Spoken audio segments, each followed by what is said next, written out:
Welcome, friend, to this gentle journey through the corridors of time, where we'll explore the rise and fall of medieval kings whose stories have shaped our world in ways both grand and intimate. Tonight, as you settle into comfort, I invite you to drift alongside me through centuries of royal intrigue, battlefield glory, and the quiet moments that defined the men who wore crowns. Whether you're seeking rest after a long day or simply yearning to escape into history's embrace, I'm grateful you've chosen to spend this peaceful hour together. I'd love to know where you're listening from tonight, what corner of the world you call home, and what time it is as you press play. There's something magical about how these ancient stories can bring strangers together across continents and time zones, united in our fascination with the human drama that has played out for over 1,000 years. If this kind of soothing historical storytelling brings you comfort, consider subscribing for more journeys into the past that will carry you gently towards sleep. What I'm about to share with you isn't just a collection of dates and battles, though we'll encounter plenty of both. Instead, this is the story of how ordinary men became extraordinary rulers, how power corrupted some while ennobling others, and how the decisions made in candlelit chambers and on muddy battlefields would echo through generations. These weren't fictional characters from some fantasy novel. These were real people who loved, feared, schemed, and dreamed just as we do today. Have you ever wondered what it truly meant to be a king, in an age when divine right and earthly power walked hand in hand? The answer lies in understanding that medieval kingship was far more complex and fragile than our modern imagination might suggest. These rulers weren't absolute monarchs sitting comfortably on golden thrones, issuing decrees to obedient subjects. They were political survivors navigating treacherous waters filled with ambitious nobles, foreign invaders, religious authorities, and the constant threat of rebellion from within their own families. Tonight, we'll meet kings who rose from nothing to claim empires, and others who inherited vast realms, only to watch them crumble through their own weakness or the cruel turns of fate. We'll witness the transformation of Europe from a collection of warring tribes into the complex feudal system that would dominate the continent for centuries. Most importantly, we'll discover how these medieval monarchs laid the foundations for the modern world we inhabit today. But before we begin our chronological journey through the centuries, let me paint you a picture of the world these kings inhabited. Imagine Europe in the year 500, as the last shadows of the Roman Empire finally faded into memory. The continent was a patchwork of competing kingdoms, tribal confederations, and emerging city-states. Roads that had once carried Roman legions now lay broken and overgrown. Cities that had thrived under imperial protection found themselves vulnerable to raiders and invaders. It was into this world of uncertainty and opportunity that our first medieval kings would emerge. The very concept of kingship was evolving during these crucial centuries.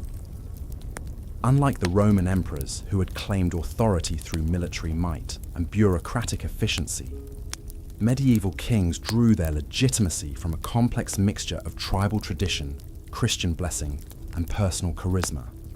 They were expected to be warriors, judges, diplomats, and spiritual leaders all at once. Success required not just courage and intelligence, but an almost supernatural ability to inspire loyalty among followers who might abandon them at the first sign of weakness. Our story begins in the mists of the early medieval period, around the year 481, with a young Frankish prince named Clovis, who would become the first king to successfully unite the fractured tribes of what would one day become France. But Clovis was more than just a successful warlord. He was a visionary who understood that lasting power required more than just military victory. It demanded the creation of new institutions, new alliances, and new forms of legitimacy that could survive the inevitable challenges that would come. Clovis ruled the Salian Franks, one of several Germanic tribes that had settled in the former Roman province of Gaul. The Franks were fierce warriors, but they were also pragmatic people who understood the value of adopting useful customs from the civilizations they encountered. Unlike many of their contemporaries who clung to traditional Germanic paganism, Clovis made a decision that would reshape European history. he converted to Catholic Christianity, not just as a personal choice, but as a calculated political strategy that would give him unprecedented legitimacy in the eyes of his Gallo-Roman subjects. The story of Clovis's conversion has become legend, though like many medieval tales, it blends historical fact with later embellishment.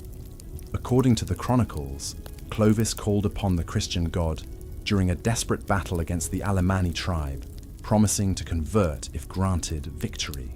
Whether this moment of divine inspiration actually occurred, or was a later invention by Christian chroniclers, the political implications of his decision were immediate and profound. By embracing Catholic Christianity, Clovis aligned himself with the religious hierarchy that still commanded respect among the educated classes of former Roman territories. He gained access to a sophisticated administrative system that the Church had preserved from imperial times. Most importantly, he positioned himself as a protector of Orthodox Christianity against the Arian heresy that many other Germanic rulers had adopted. This religious distinction would prove crucial in his subsequent conquests and in establishing the legitimacy of his dynasty. The baptism of Clovis, traditionally dated to Christmas Day in the year 496, was far more than a personal religious ceremony. It was a political theatre that announced the emergence of a new kind of medieval kingship.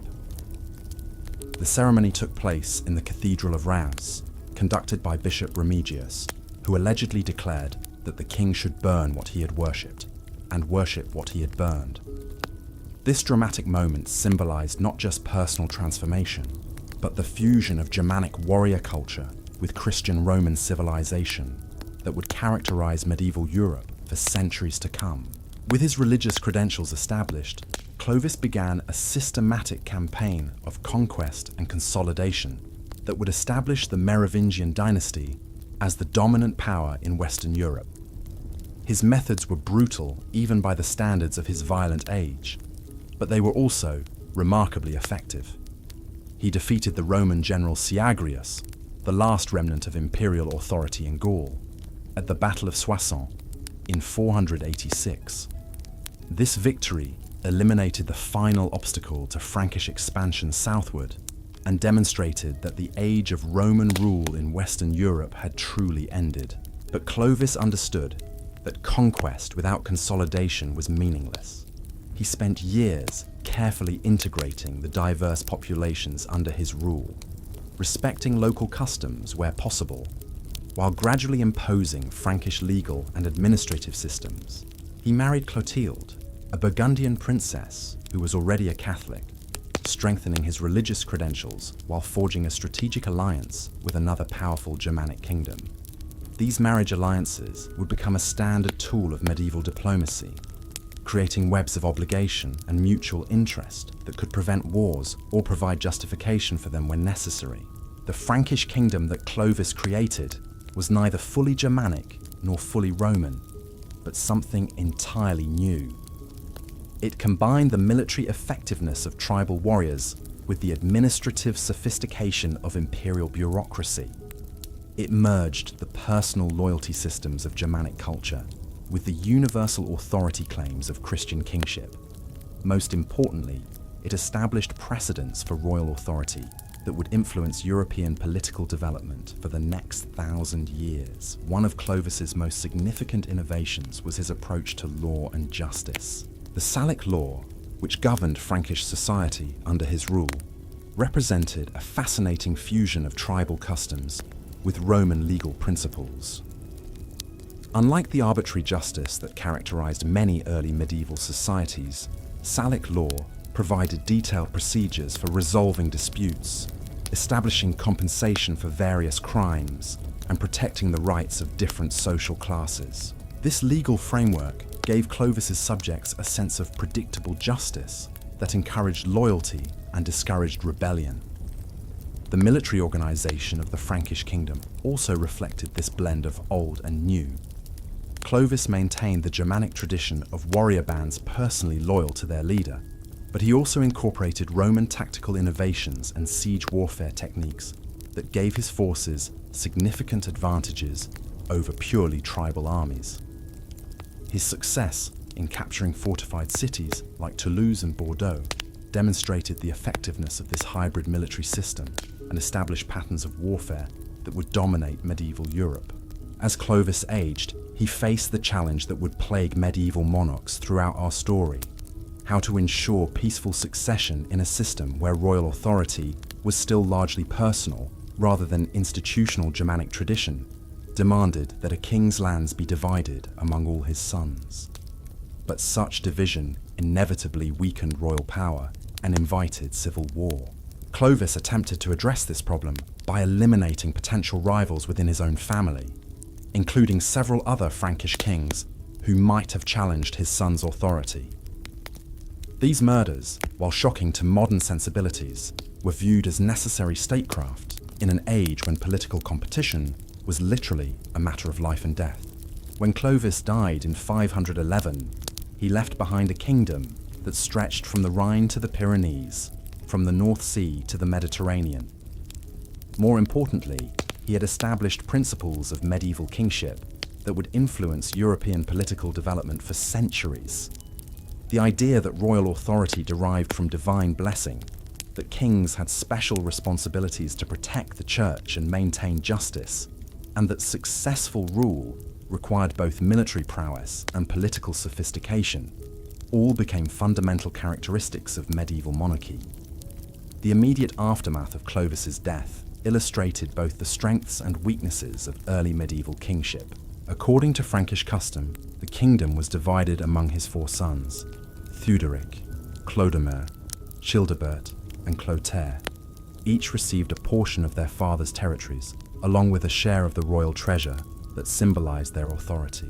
This division prevented immediate succession crisis, but created new problems, as the brothers competed for supremacy and their descendants fought endless wars over the reunification of their grandfather's kingdom. The reigns of Clovis's sons and grandsons reveal the brutal realities of early medieval politics, where family loyalty was often subordinated to political ambition, and where women played crucial but dangerous roles in dynastic struggles.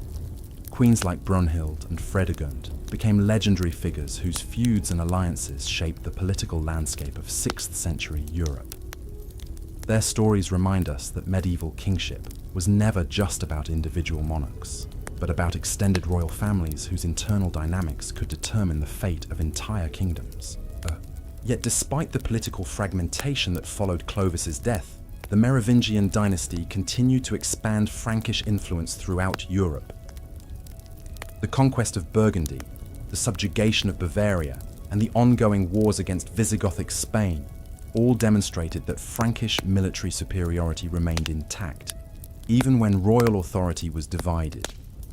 These campaigns also established patterns of medieval warfare that combined personal honor, religious justification, and practical politics in ways that would characterize European conflicts for centuries to come.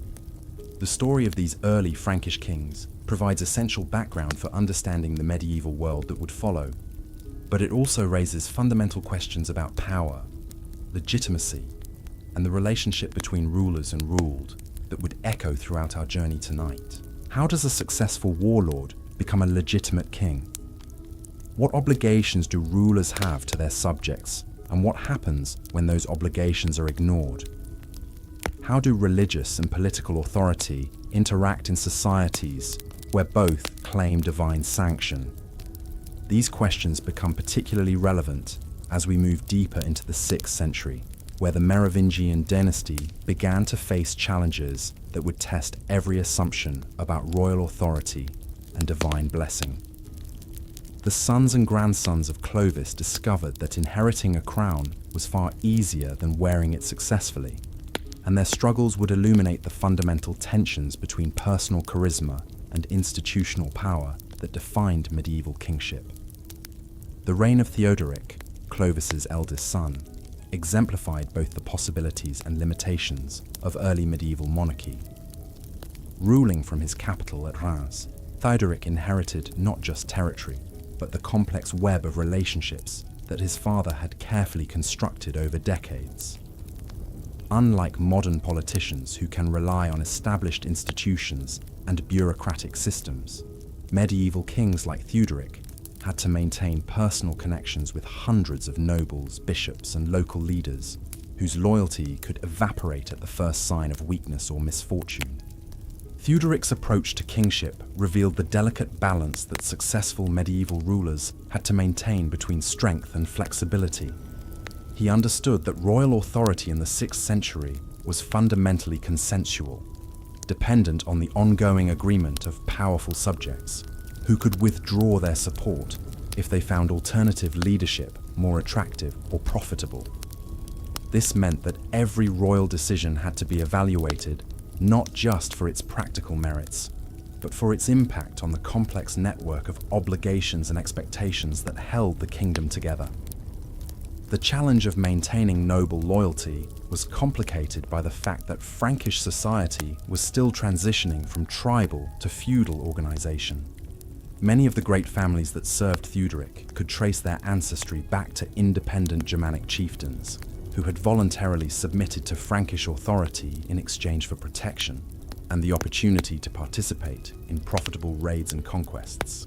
These nobles retained their own warrior bands, their own lands, and their own concepts of honor that might conflict with royal commands if circumstances changed.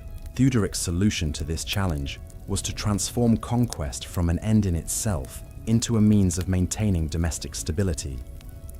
He launched a series of campaigns against the Thuringians and other Germanic tribes beyond the Rhine, not primarily to acquire new territory, but to provide his nobles with opportunities for glory and plunder that would reinforce their loyalty to his leadership.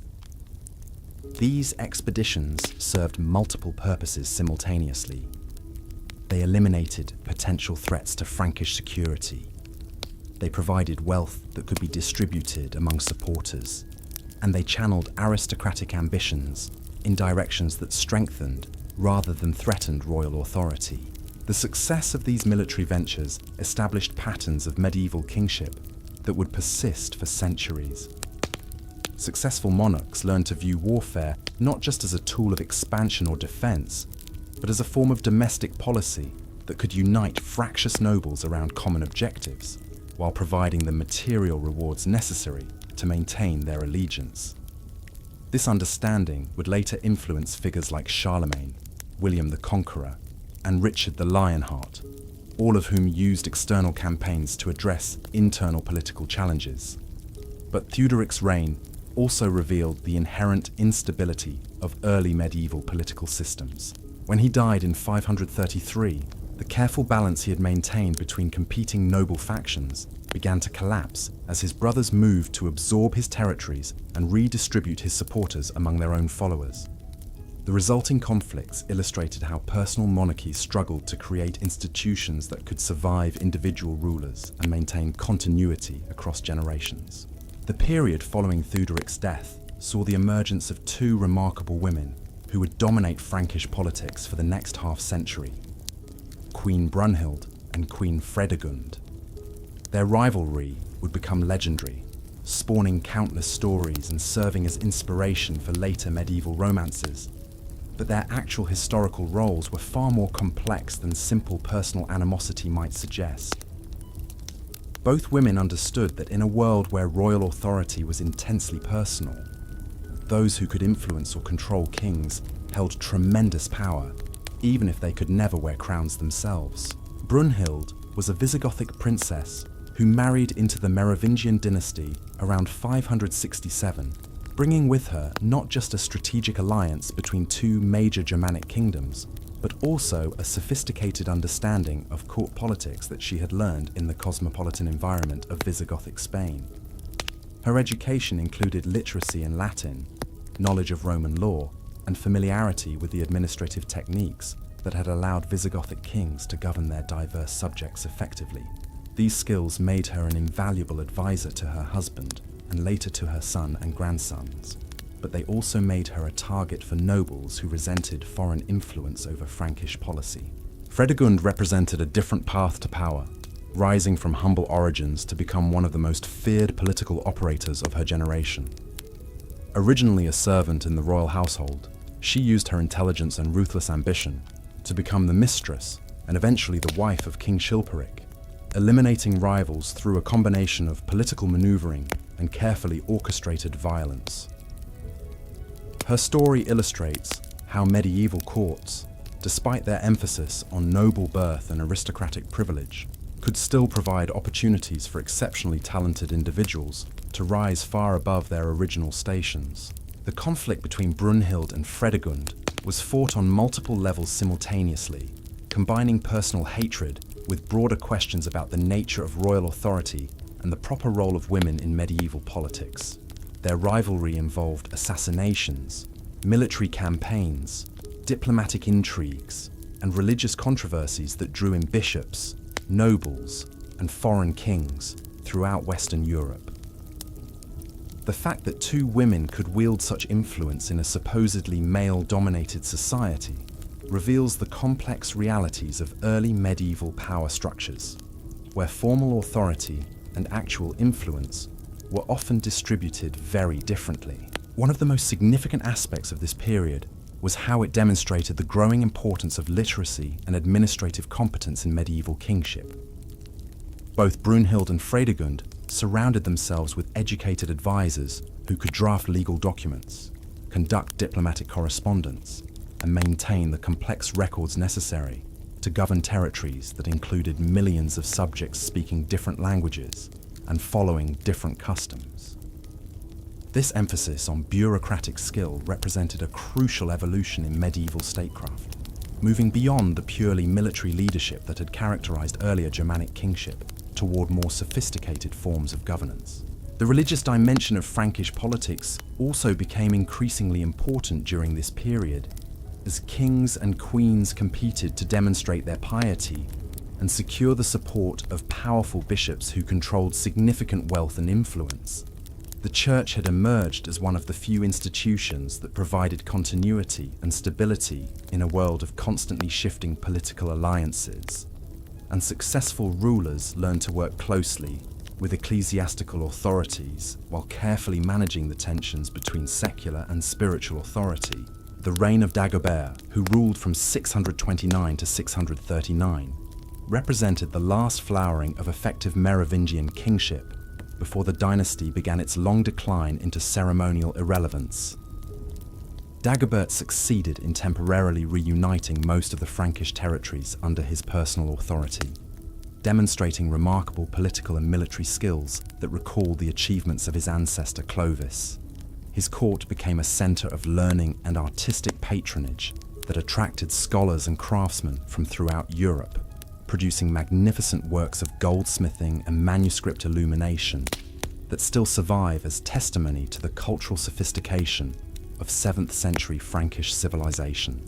But Dagobert's success also revealed the fundamental limitations of personal monarchy in an increasingly complex world. His achievements depended entirely on his individual capabilities and energy, and when he died, the fragile unity he had created immediately began to fragment again. His successors, known to history as the Rois Fainéants or do-nothing kings, gradually lost effective power to their palace mayors, aristocratic officials who accumulated real authority while leaving their nominal rulers to perform purely ceremonial functions. This transfer of power from Merovingian kings to Carolingian mayors represented one of the most significant political transformations in medieval European history, establishing precedents for the relationship between royal dignity and practical governance that would influence political development for centuries. The process was gradual and largely peaceful, accomplished through administrative competence rather than military conquest, but its implications were revolutionary. It demonstrated that medieval political systems could evolve and adapt to changing circumstances without necessarily requiring violent upheaval. The rise of the Carolingians also illustrated how successful medieval political families built their power through careful attention to multiple sources of authority simultaneously. Charles Martel, the most famous of the palace mayors, combined military excellence with administrative efficiency, religious patronage with diplomatic skill, creating a foundation of support that was broader and more durable than the purely personal loyalties that had sustained earlier rulers. Charles Martel's Victory over Islamic forces at the Battle of Tours in 732 became legendary throughout Christian Europe, establishing his reputation as a defender of the faith and demonstrating the military superiority of Frankish heavy cavalry over the light horse tactics that had carried Muslim armies from Spain deep into Frankish territory. But the battle's real significance lay not in its immediate military consequences, which were probably less decisive than later chroniclers claimed, but in its propaganda value and its demonstration that effective leadership could still emerge from the Frankish political system, despite the apparent weakness of the nominal kings. The victory at Tours also marked the beginning of a new phase in medieval European development, as Christian rulers began to conceive of themselves not just as local political leaders, but as participants in a broader struggle between competing religious and cultural systems. This expanded sense of purpose would eventually culminate in the Crusades, but its origins can be traced to the 8th century conflicts between Frankish and Islamic forces that established patterns of religious warfare and cultural identity that would persist throughout the medieval period. As we move toward the middle of the 8th century, we approach one of the great turning points in medieval history, the transition from Merovingian to Carolingian rule and the emergence of a new form of Christian kingship that would reshape European political and cultural development. The story of how Pepin the Short, Charles Martel's son, negotiated the delicate process of replacing one dynasty with another reveals the sophisticated understanding of legitimacy and authority that characterized the best medieval political leaders. Pepin understood that simply deposing the last Merovingian king would not be sufficient to establish lasting authority for his own family. He needed to create new sources of legitimacy that could justify his unprecedented action while protecting his descendants from similar challenges in the future. His solution involved a careful orchestration of religious and political ceremonies that transformed what could have been seen as treasonous usurpation into divinely sanctioned restoration of effective royal authority. The negotiations between Pepin and Pope Zachary in 751 represented a masterpiece of medieval diplomacy that would establish precedents lasting for centuries. Through carefully orchestrated correspondence, Pepin posed a seemingly innocent question to the papal court. Who should properly be called king? The man who holds the title or the man who exercises the power? The Pope's response, declaring that he who has the power should also bear the name, provided the religious sanction that Pepin needed to justify his revolutionary action. This papal endorsement was far more than a simple political convenience. It established the principle that legitimate royal authority required not just hereditary right or military strength, but divine approval mediated through the Church. This concept would fundamentally alter the relationship between secular and spiritual power throughout medieval Europe, creating both opportunities and tensions that would shape political development for the next 500 years. The actual deposition of Childeric III, the last Merovingian king, was accomplished with remarkable restraint and dignity. Rather than executing his predecessor or allowing him to become a focus for opposition, Pepin arranged for Childeric to be tonsured and sent to a monastery where he could live out his days in religious contemplation.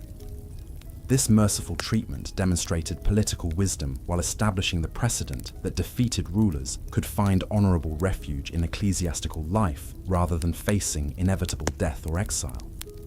The coronation ceremony that followed marked the beginning of a new era in medieval kingship. Pepin was not merely acclaimed by his warriors in the traditional Germanic fashion, but was anointed with holy oil by Archbishop Boniface in a ritual that consciously echoed the biblical consecration of King David. This religious ceremony transformed Pepin from a successful military commander into a sacred figure whose authority derived directly from divine blessing, making opposition to his rule not just treasonous, but sacrilegious. The symbolic power of this anointing ceremony cannot be overstated. By incorporating biblical precedents and Christian theology into the process of royal installation, Pepin created a new form of legitimacy that was simultaneously more universal and more personal than traditional Germanic kingship future medieval monarchs would all seek similar religious validation, making the relationship with ecclesiastical authorities a crucial element of successful rulership throughout the remainder of our period. Pepin's reign established administrative and military innovations that would provide the foundation for his son's even more spectacular achievements. He reorganized the Frankish army around heavily armored cavalry, creating the military system that would dominate European warfare for centuries. He established new legal codes that blended Germanic custom with Roman law and Christian ethics. Most importantly, he began the systematic expansion of Frankish influence beyond traditional tribal boundaries, conquering Aquitaine and intervening decisively in Italian politics. The Italian campaigns that occupied much of Pepin's later reign reveal the growing complexity of medieval political relationships and the expanding horizons of Frankish ambition. When Pope Stephen II appealed for protection against Lombard aggression, Pepin responded not just as a neighboring king offering assistance, but as a Christian ruler with special obligations to defend the church against its enemies. His successful campaigns against King Aistulf established Frankish hegemony in northern Italy, while creating the Papal States as an independent territory under papal sovereignty. This intervention in Italian affairs had profound long-term consequences that extended far beyond the immediate military objectives. By establishing himself as protector of papal independence, Pepin created expectations and obligations that would draw his successors into increasingly complex relationships with Italian politics, Byzantine diplomacy, and the broader struggle for control of the Mediterranean world. The donation of Pepin, which granted captured Lombard territories to papal authority, established precedents for the temporal power of the Church that would influence European politics until the 19th century. The administrative reforms that Pepin implemented during his reign reflected the growing sophistication of Frankish governmental systems and the increasing importance of literacy and legal expertise in medieval rulership. He expanded the use of written documents for recording legal decisions and administrative commands, creating archives that allowed for more consistent policy implementation across his expanding territories. He established new procedures for judicial appeals that provided his subjects with recourse against local officials, while strengthening royal authority over regional administrators. These governmental innovations were accompanied by cultural and educational developments that transformed the intellectual life of the Frankish kingdom. Pepin patronized monastic schools and scriptoria that preserved and copied classical texts while producing new works of history, theology, and law.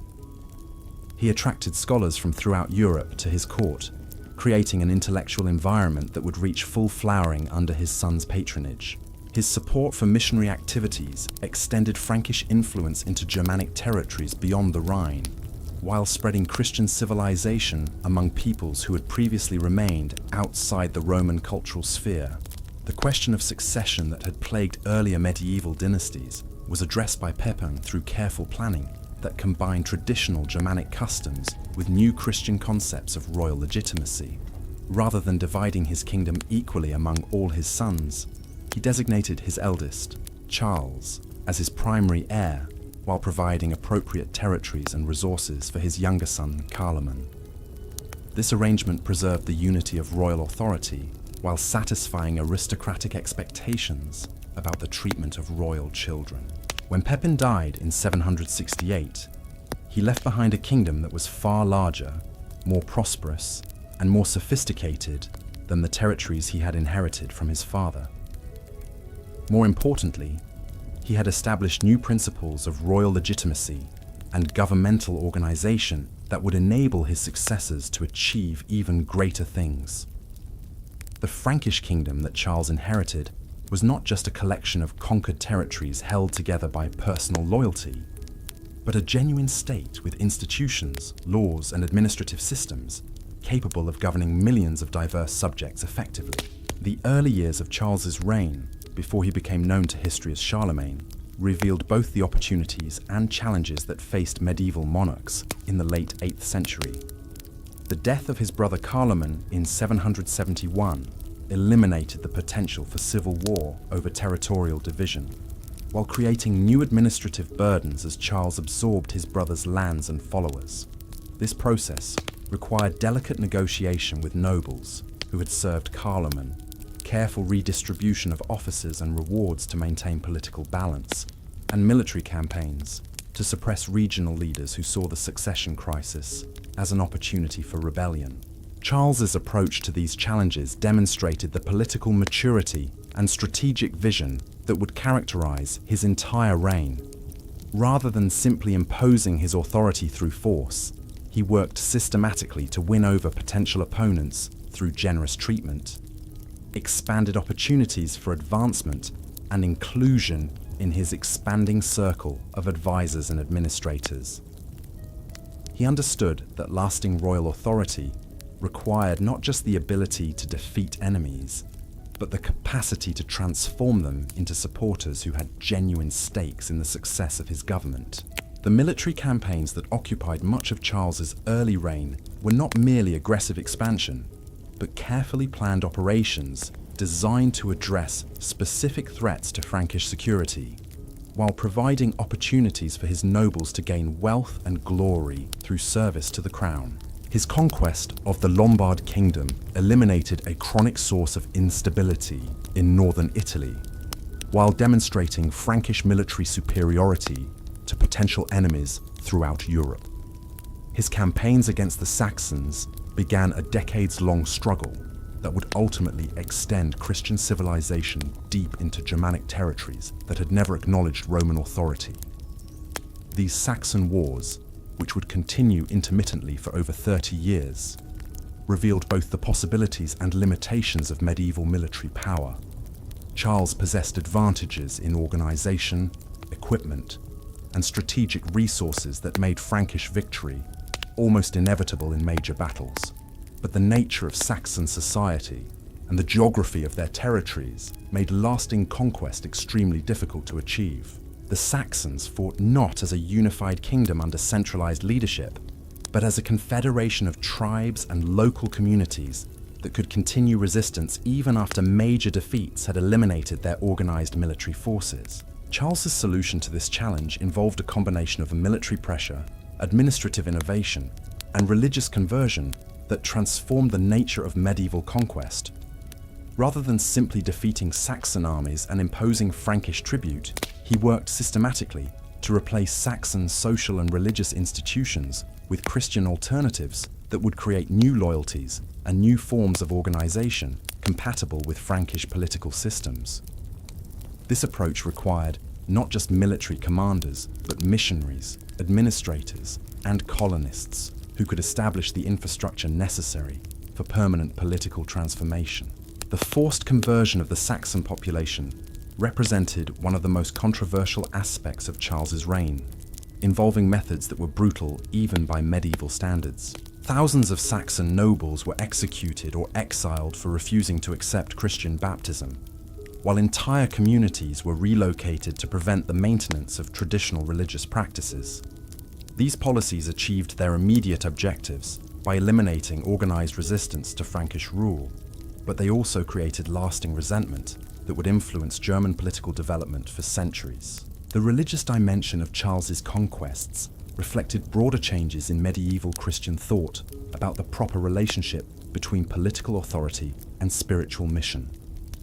Unlike earlier Germanic kings, who had converted to Christianity primarily for political advantage, Charles appears to have genuinely believed that he had divine obligations to extend Christian civilization to pagan peoples, even if this required the use of force against those who resisted conversion.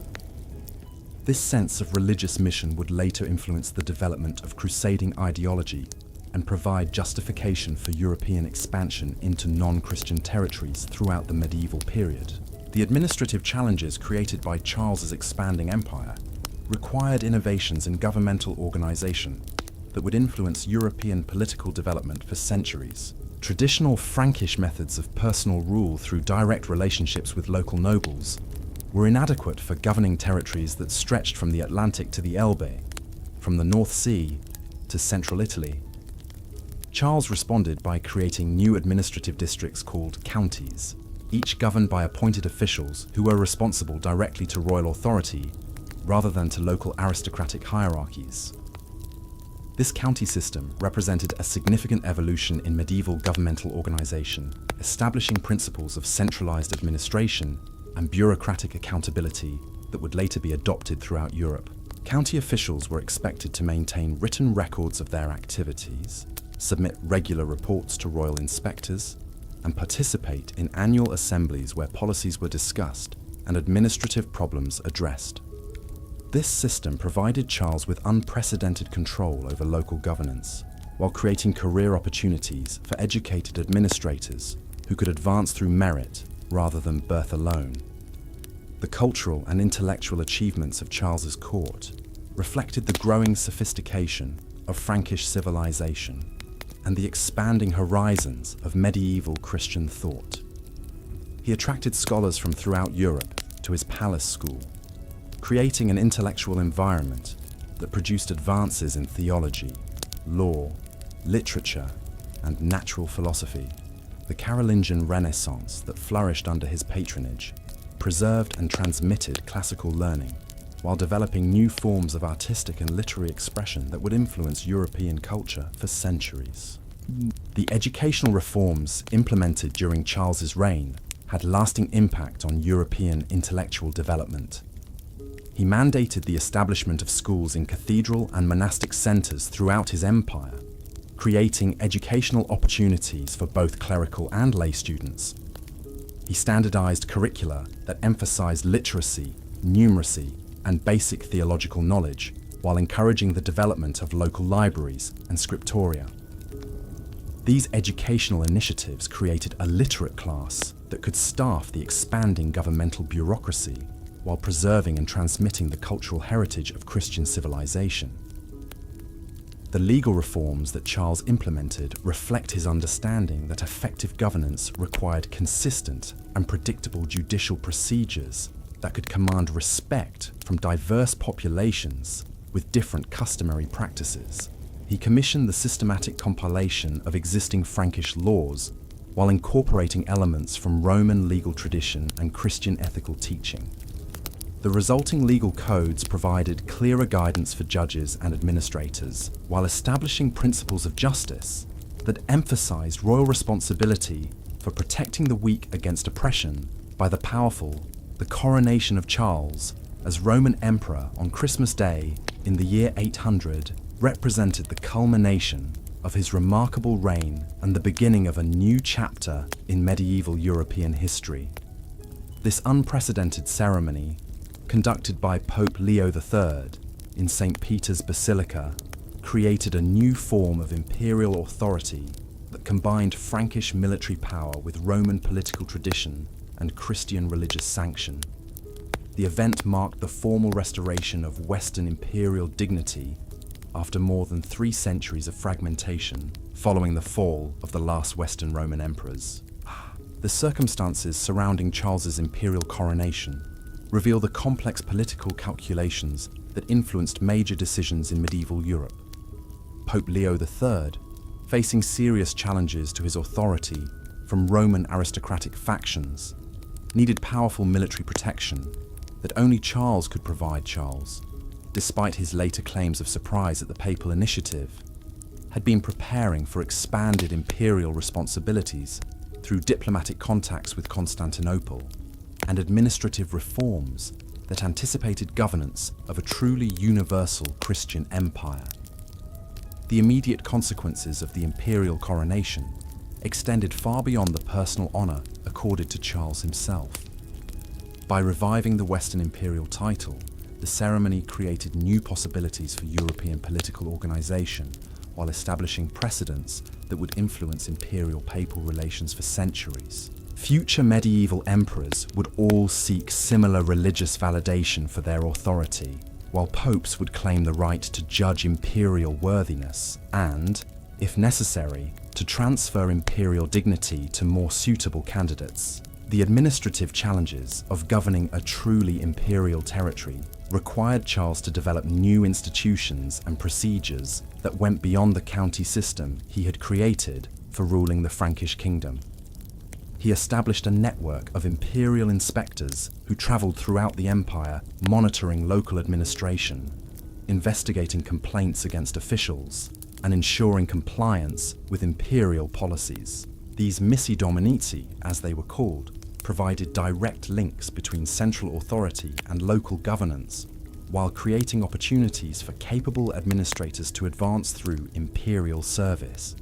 The military organization of the Carolingian Empire reflected the need to defend vast frontiers against multiple enemies, while maintaining internal security across diverse populations with different languages, customs, and potential loyalties. Charles created a system of frontier marches governed by specially appointed officials, with expanded authority to respond to external threats without waiting for imperial approval. These march commanders became powerful regional leaders who would eventually evolve into the territorial princes, who would dominate later medieval European politics. As Charles aged and began to contemplate the succession arrangements that would determine the future of his empire, he faced the same fundamental challenge that had confronted every medieval ruler: how to preserve political unity while satisfying the legitimate expectations of royal children and powerful nobles who had contributed to imperial success. His initial plans called for dividing the empire among his 3 sons, following traditional Frankish custom, but the deaths of 2 of his designated heirs left his surviving son Louis as sole inheritor of imperial authority. This unexpected consolidation of imperial succession created opportunities for continued political unity while establishing precedents that would influence later medieval concepts of imperial dignity and territorial integrity. Louis, who would become known as Louis the Pious, inherited not just vast territories and impressive military resources, but also the complex web of relationships, obligations, and expectations that his father had created during more than 4 decades of remarkably successful rule. The legacy of Charlemagne's reign extended far beyond the immediate political and territorial achievements that made him the most successful medieval ruler of his era. He had demonstrated that effective government could extend across linguistic and cultural boundaries, that Christian civilization could provide unifying principles for diverse populations, and that individual leadership could create institutions capable of surviving dynastic transitions and political challenges. His example would inspire medieval rulers for centuries, while establishing standards of royal achievement that few would equal and none would surpass. The death of Charlemagne in 814 marked the end of an era, but the empire he had built would continue to shape European destiny for generations. As you settle deeper into comfort tonight, let us follow the complex story of how his son Louis the Pious inherited the most powerful realm in Christendom, only to watch it fracture under the weight of competing ambitions and irreconcilable differences that would ultimately give birth to the nations we recognize today. Louis came to the throne with advantages that no medieval ruler before him had possessed. He inherited an administrative system that functioned effectively across vast distances, a military organization capable of defending multiple frontiers simultaneously, and a cultural renaissance that had elevated the Frankish court to unprecedented heights of learning and sophistication. Yet within a generation, this magnificent imperial structure would fragment into competing kingdoms whose rulers would spend centuries fighting each other rather than building upon their grandfather's achievements. The tragedy of Louis the Pious lies not in any fundamental weakness of character, but in his sincere attempt to reconcile Christian principles with the brutal realities of medieval politics. Unlike his father, who had balanced piety with pragmatic ruthlessness, Louis believed that imperial authority should be exercised according to strict moral principles that emphasize justice, mercy, and the protection of the weak. These admirable intentions would prove catastrophically unsuited to the harsh world of 9th century European politics. Louis's approach to governance reflected the growing influence of ecclesiastical advisors who viewed the Carolingian Empire as a Christian commonwealth that should embody divine principles of justice and righteousness. He implemented legal reforms designed to protect peasants from aristocratic exploitation, established new procedures for judicial appeals that emphasized fairness over expedience, and attempted to regulate the conduct of royal officials according to strict moral standards. These policies were admirable in theory, but created practical problems that would ultimately undermine imperial authority. The religious reforms that Louis championed revealed both his genuine piety and his political naivety. He mandated stricter observance of canonical law among the clergy, supported monastic reforms that emphasized spiritual discipline over worldly concerns, and attempted to eliminate what he viewed as pagan survivals in popular religious practice. While these initiatives enhanced the spiritual dignity of his reign, they also alienated powerful bishops who had grown comfortable with more flexible interpretations of ecclesiastical law, and created tensions with noble families whose traditional customs were suddenly deemed incompatible with Christian civilization. The succession crisis that would ultimately destroy Carolingian unity began with Louis's decision to remarry after the death of his first wife in 818. His marriage to Judith of Bavaria was politically motivated, designed to strengthen imperial connections with powerful Bavarian families. But it created unexpected complications when Judith gave birth to a son named Charles in 823. This child's arrival disrupted the careful succession arrangements that Louis had previously established among his older sons, creating dynastic tensions that would prove impossible to resolve peacefully. The Ordinatio Imperii of 817, which Louis had issued to clarify imperial succession, had seemed to provide a stable framework for preserving political unity after his death. His eldest son Lothair was designated as co-emperor and primary heir, while his younger brothers Louis and Pepin received substantial kingdoms that would remain subordinate to imperial authority. This arrangement attempted to balance traditional Frankish practices of territorial division with the newer concept of indivisible imperial dignity that Charlemagne had established. However, the birth of Charles the Bald forced Louis to reconsider these arrangements, since Frankish custom demanded that all royal sons receive appropriate territorial provisions. The emperor's attempts to create a suitable kingdom for his youngest son inevitably reduced the inheritances promised to his older children, creating resentment and suspicion that would eventually explode into open rebellion.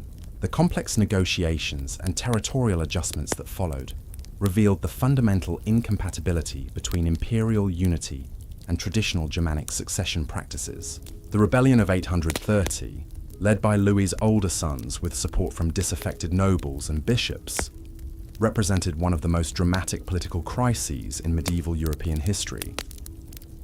For the first time since the establishment of Carolingian authority, a reigning emperor was actually deposed and imprisoned by his own children, demonstrating how quickly royal authority could collapse when family loyalty was subordinated to political ambition. Although Louis was eventually restored to power, the precedent of successful rebellion against imperial authority would encourage future challenges to Carolingian rule. The psychological impact of this temporary deposition transformed Louis from a confident ruler into an increasingly indecisive monarch who struggled to balance competing demands from his sons while maintaining effective governance of his vast territories.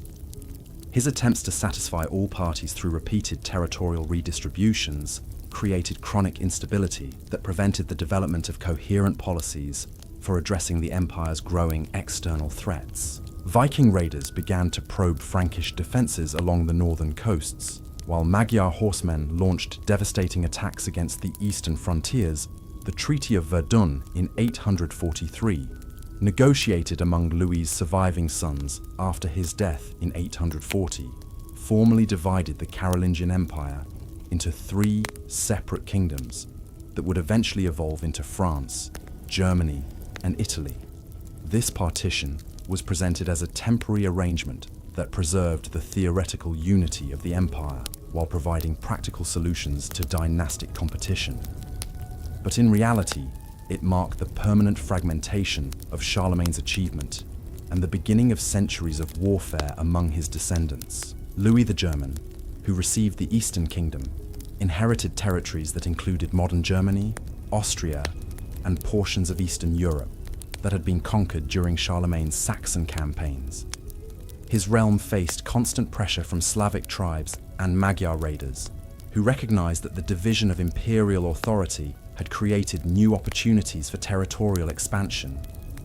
Louis responded to these challenges by developing military innovations that emphasized heavily armored cavalry, supported by professional infantry units, creating tactical systems that would influence German warfare for centuries. Charles the Bald, ruling the Western Kingdom that would become France, confronted even more serious external threats as Viking raiders established permanent bases along the Seine and Loire rivers.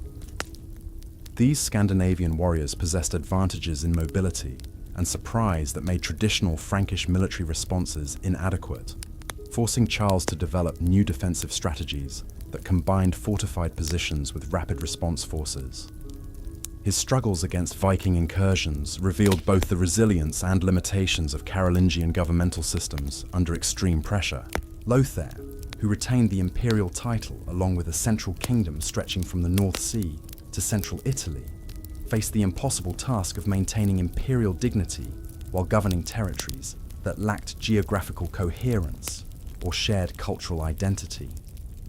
His realm included French-speaking regions in the north, German-speaking areas along the Rhine, and Italian territories with their own distinct political traditions.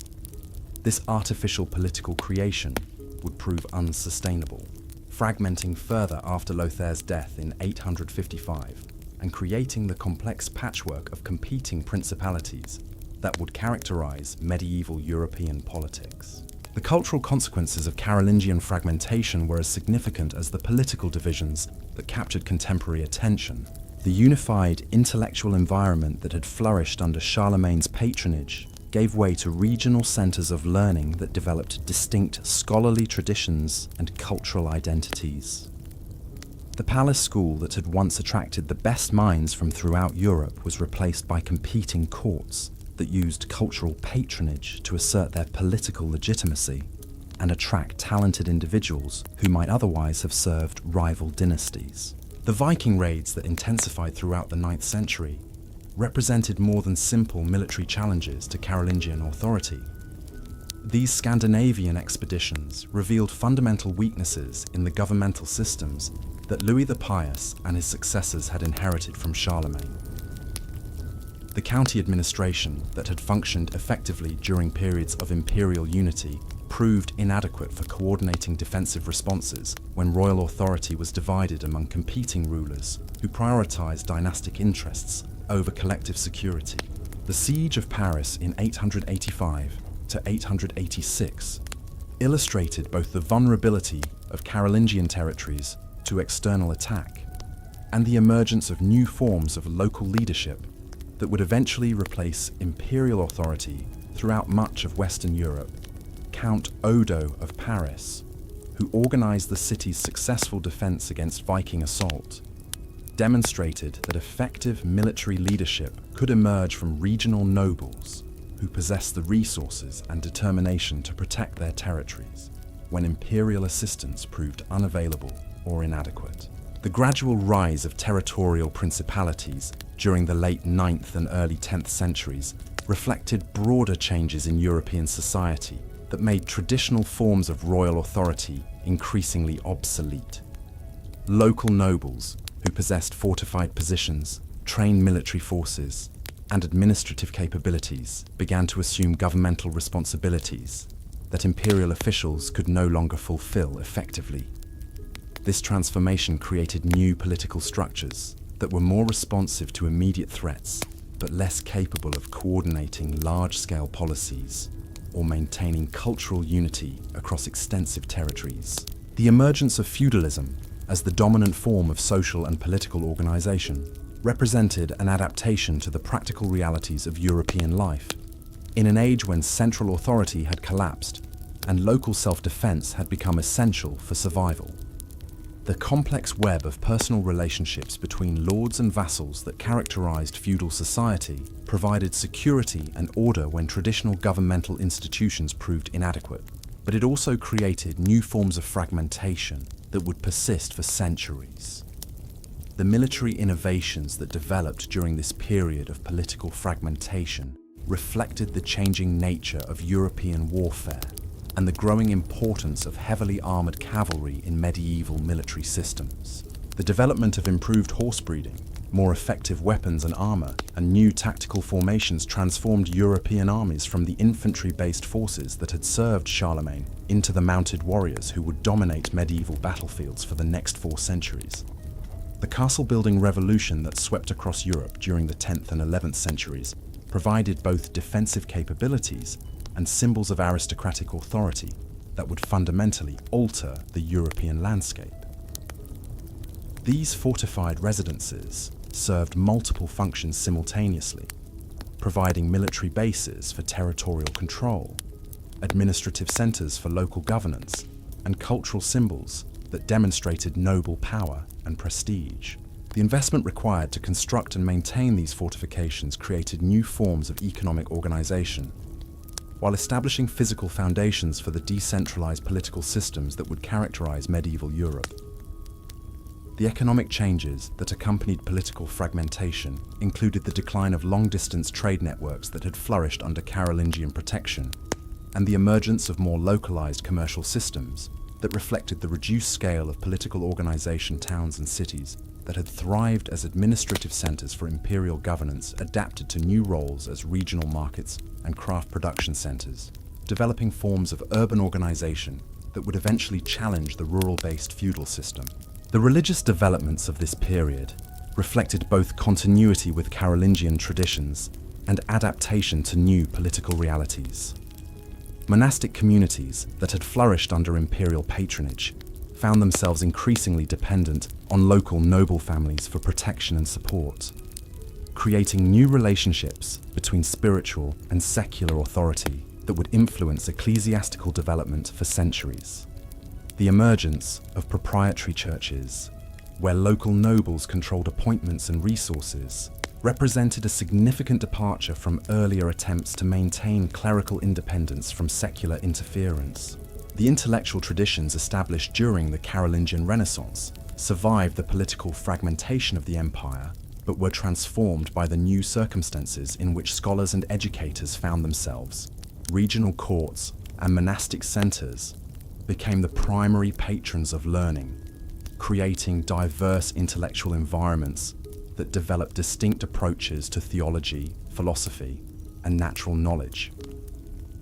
This decentralization of scholarly activity ultimately proved beneficial for European intellectual development, encouraging innovation and experimentation that might not have occurred under more centralized imperial control. The manuscript tradition that preserved and transmitted classical and Christian texts adapted to the new political realities through the development of regional scriptoria that specialized in different types of literary and scholarly production. Irish monasteries became renowned for their preservation of classical texts, while German centers excelled in theological scholarship, and Italian institutions maintained connections with Byzantine intellectual traditions. This geographic specialization created networks of scholarly communication that transcended political boundaries, while maintaining the cultural unity that political fragmentation had destroyed. The legal traditions established during the Carolingian period continued to influence European development, even as political authority became increasingly localized.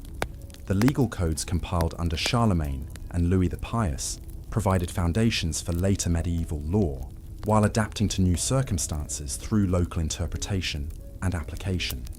The emergence of customary law as the dominant legal tradition reflected the growing importance of local practices and regional variations in social organization.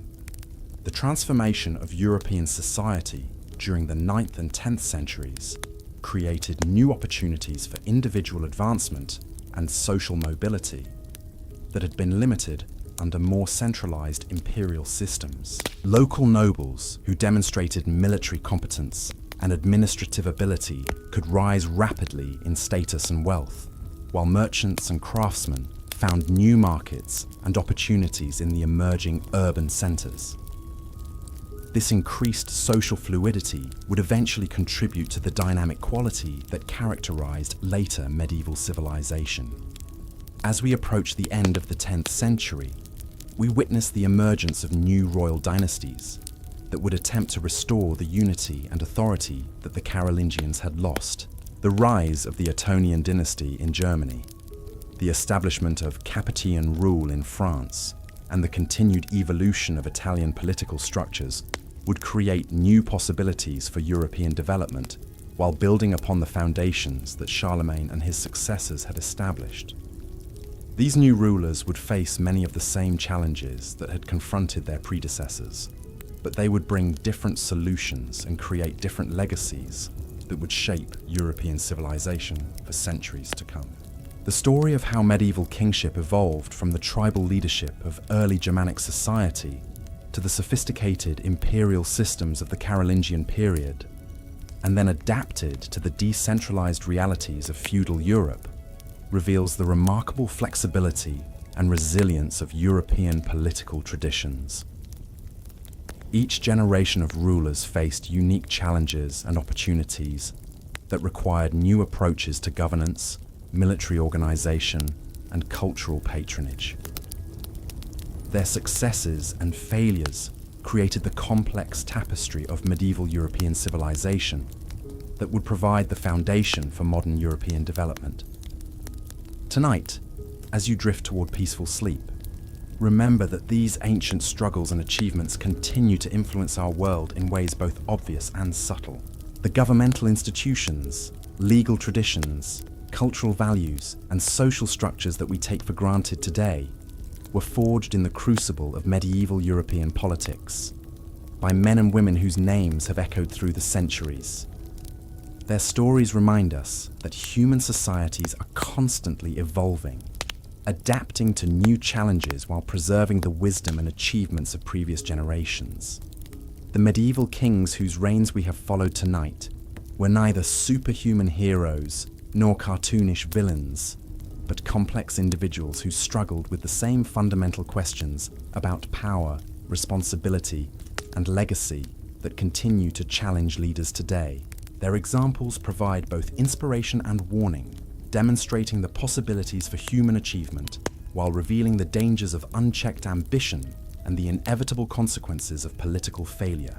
As the 10th century dawned across Europe, a new generation of rulers emerged from the ashes of Carolingian collapse, each carrying within them the seeds of kingdoms that would reshape the medieval world. The fragmentation that had seemed so catastrophic to contemporary observers would prove to be not an ending, but a transformation that allowed European civilization to develop along multiple paths simultaneously, creating the rich diversity of political traditions that would define the continent for centuries to come. In the German lands east of the Rhine, Henry the Fowler assumed the crown in 919, establishing the Ottonian dynasty that would restore imperial dignity to Central Europe while developing distinctly German approaches to royal authority. Henry understood that effective kingship in the post-Carolingian world required different skills and strategies than those that had served Charlemagne and his immediate successors. The old imperial bureaucracy had largely collapsed, leaving regional nobles with unprecedented autonomy, while external threats from Magyar raiders and Slavic tribes demanded immediate military responses that could not wait for complex diplomatic negotiations or elaborate administrative procedures. Henry's approach to these challenges revealed a pragmatic understanding of political realities that would characterize successful medieval rulers throughout our remaining journey. Rather than attempting to restore centralized imperial control through force, he worked systematically to build coalitions among regional dukes and counts who shared common interests in defending their territories against external enemies. His military reforms emphasized the construction of fortified towns that could serve as bases for cavalry forces while providing protection for local populations during Magyar raids. The defensive strategy that Henry developed combined Germanic military traditions with innovations learned from fighting against nomadic enemies whose tactics were entirely different from those employed by traditional European armies. He established a system of military service that required nobles to maintain trained cavalry forces in exchange for royal grants of land and privileges, creating the foundations for the feudal military organization that would dominate European warfare for the next 3 centuries. Henry's son Otto, who succeeded to the German throne in 936, inherited both his father's political wisdom and an expanded understanding of the possibilities for royal authority in the changing European environment. Otto the Great, as history would remember him, possessed the vision and determination necessary to restore imperial dignity while adapting ancient institutions to contemporary realities. His reign would demonstrate that effective medieval kingship required not just military prowess and political cunning, but genuine understanding of the cultural and spiritual forces that motivated human behavior, in an age when religious belief provided the primary framework for interpreting worldly events. The early years of Otto's reign were dominated by rebellions from regional nobles who tested the new king's resolve and capabilities, following patterns that had become typical in post-Carolingian Europe. These conflicts were not merely personal disputes over territorial control, but fundamental challenges to the entire concept of royal authority that required Otto to demonstrate both his military competence and his political legitimacy through decisive action. His victories over rebellious dukes at the battles of Berten and Andernach established his reputation as a formidable warrior, while revealing the tactical innovations that would make German armies the most effective military forces in 10th century Europe. The Magyar invasions that had terrorized Europe for nearly a century reached their climax during Otto's reign. As these nomadic warriors launched increasingly ambitious campaigns that penetrated deep into German territory and threatened the very survival of Christian civilization in Central Europe. The Battle of Lechfeld in 955 would prove to be one of the decisive moments in medieval European history, not just because of its immediate military consequences, but because of its broader implications for European political development and cultural identity. Otto's victory over the Magyar forces was achieved through careful preparation, innovative tactics, and personal leadership that inspired his followers to extraordinary efforts in defense of their homeland and their faith.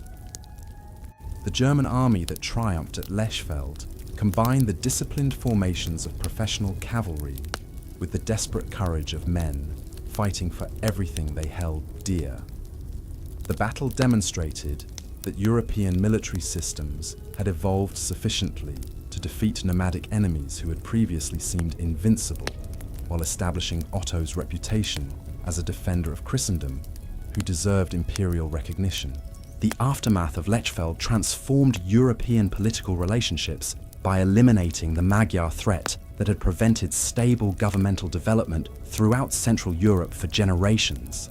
With the nomadic menace finally defeated, regional nobles could redirect their energies from purely defensive concerns toward more constructive projects of territorial consolidation, economic development, and cultural patronage. The victory also established Otto's credentials as a worthy successor to Charlemagne, creating expectations for imperial restoration that would shape the remainder of his reign.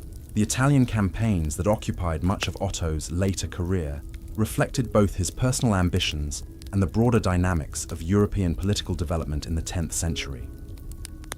Unlike Charlemagne's interventions in Italian affairs, which had been motivated primarily by papal appeals for protection against Lombard aggression, Otto's involvement south of the Alps was driven by his vision of restored imperial authority that could unite Christian Europe under German leadership, while maintaining the religious sanction that legitimized medieval royal power.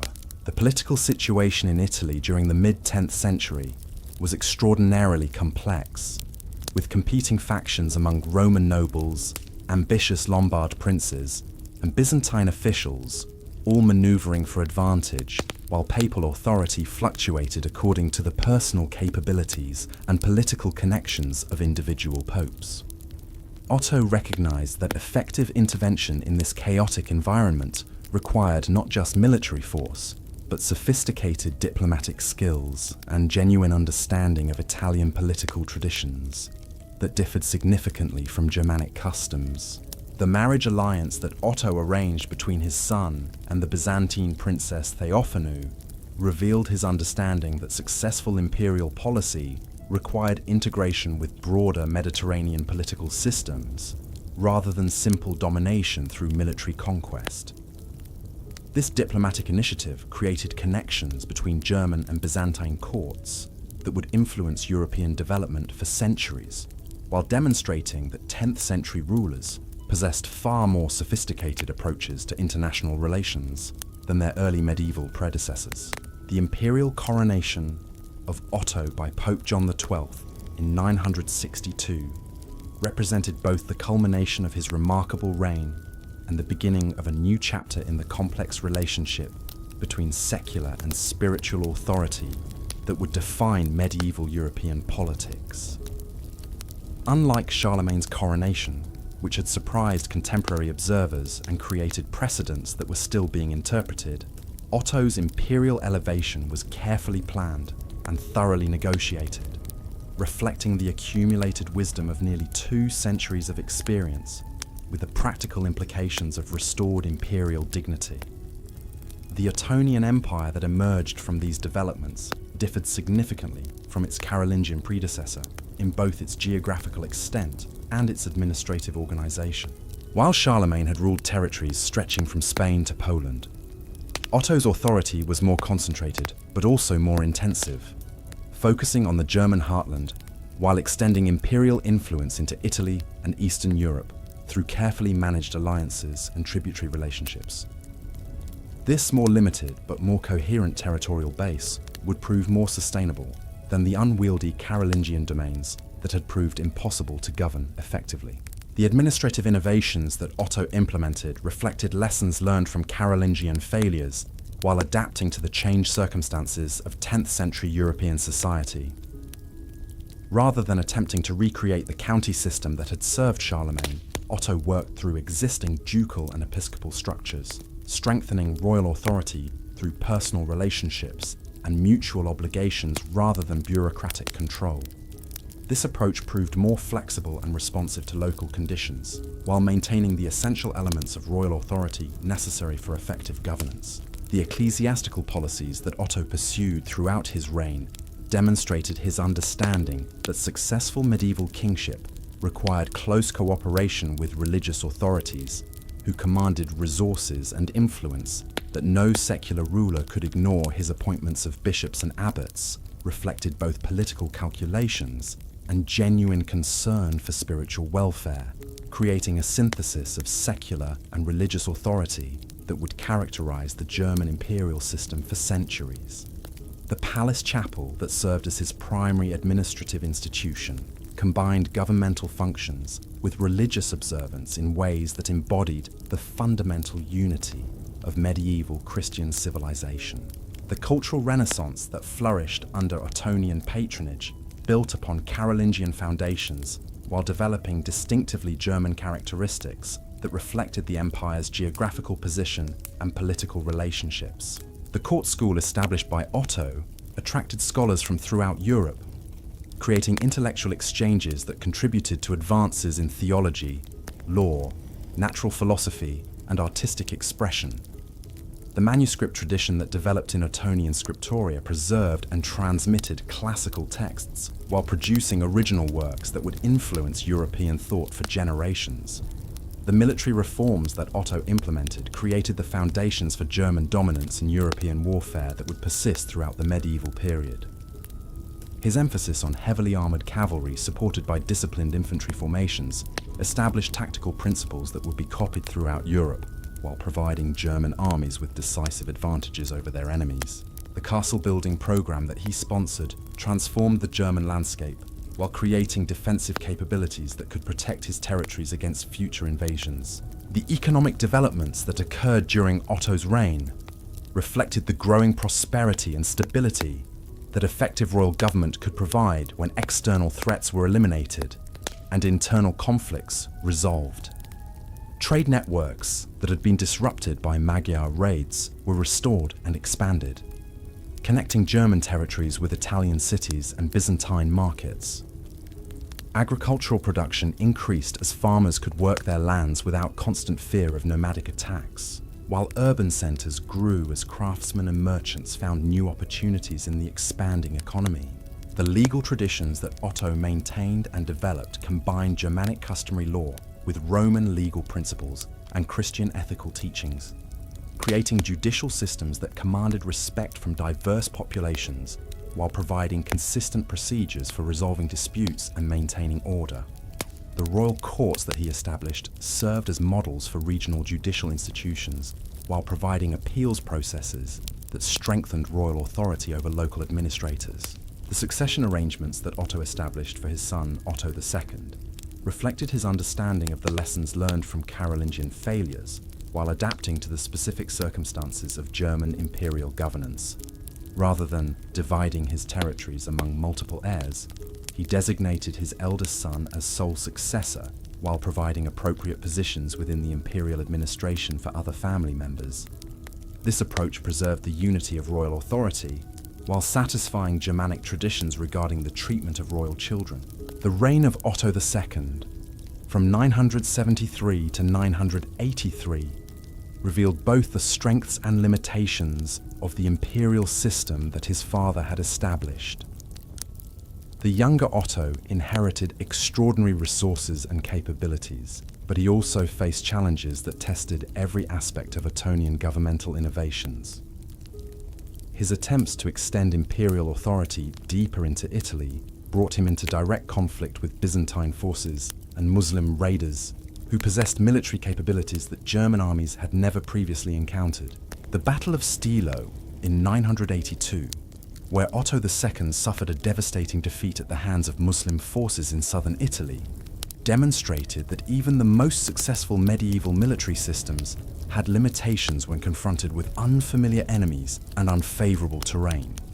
The emperor's narrow escape from capture and the destruction of much of his army created political crises throughout the empire, while revealing the dangers inherent in ambitious expansion beyond the geographical and cultural boundaries within which imperial authority could be effectively maintained. The death of Otto II at the age of only 28 created succession challenges that tested the stability of Ottonian institutions, while revealing the resilience of the governmental systems that had been developed over several generations. His son, Otto III, was still a child, requiring regency arrangements that had to balance competing claims from different branches of the imperial family while maintaining effective governance during a period of external threats and internal tensions. The regency of Theophanu, Otto II's Byzantine wife, represented one of the most remarkable examples of female political leadership in medieval European history. Her successful management of imperial affairs during her son's minority demonstrated that the Ottonian system possessed sufficient institutional strength to function effectively, even when traditional patterns of male authority were temporarily suspended. Her policies combined Germanic political traditions with Byzantine diplomatic sophistication, creating approaches to governance that influenced imperial development long after her death in 991. Otto III, who assumed personal rule in 994 at the age of 14, brought to the imperial throne a vision of Christian empire that was both more ambitious and more idealistic than anything attempted by his predecessors. His education had been influenced by both Germanic military traditions and Byzantine intellectual culture, creating a unique perspective on imperial possibilities that would inspire some of the most creative governmental experiments in medieval European history, while also contributing to political failures that would weaken Ottonian authority. The Renovatio Imperii Romane that Otto III proclaimed as his governmental program reflected his belief that the German Empire should become the direct successor to ancient Rome, while embodying Christian principles that had been unknown to pagan emperors.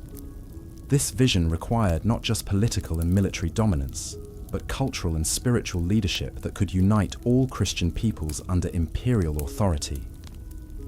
His establishment of his court in Rome represented both a dramatic break with Germanic traditions and a bold attempt to create new forms of imperial legitimacy. The administrative innovations that Otto III implemented during his brief but intense reign included the appointment of foreign scholars and administrators to key governmental positions, creating an international character for imperial institutions that reflected his universal vision, while alienating German nobles who expected preferential treatment in imperial service. His patronage of learning and artistic expression produced remarkable cultural achievements, while straining imperial resources and creating political tensions that would ultimately contribute to his downfall. The rebellion that erupted in Rome in 1001 revealed the practical limitations of Otto's idealistic vision, while demonstrating that medieval political systems remained fundamentally dependent on personal relationships and regional loyalties, rather than abstract principles of imperial authority. His death in 1002, at the age of only 21, ended one of the most creative and ambitious experiments in medieval European politics, while creating succession crises that would ultimately lead to the decline of Ottonian power. The election of Henry II as German king in 1002 marked the transition from Ottonian to Salian imperial traditions, while maintaining essential continuities in German political development. Henry's approach to royal authority emphasized practical governance over idealistic vision, focusing on administrative efficiency and military effectiveness rather than grandiose imperial projects.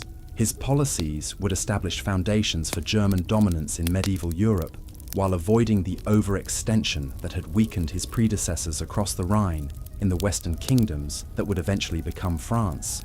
Different patterns of political development were creating alternative models of medieval royal authority that would influence European civilization for centuries. The rise of Hugh Capet to the French throne in 987 represented not just a dynastic change, but a fundamental transformation in the nature of royal power that would establish precedents for the relationship between kings and nobles throughout Western Europe. The Capetian monarchy that Hugh established differed significantly from both Carolingian and Ottonian imperial systems in its more limited territorial scope and its emphasis on feudal relationships rather than bureaucratic administration. Hugh's kingdom was smaller and less wealthy than the German Empire, but it was also more cohesive and more capable of sustained development because its political structures were better adapted to the realities of post-Carolingian European society.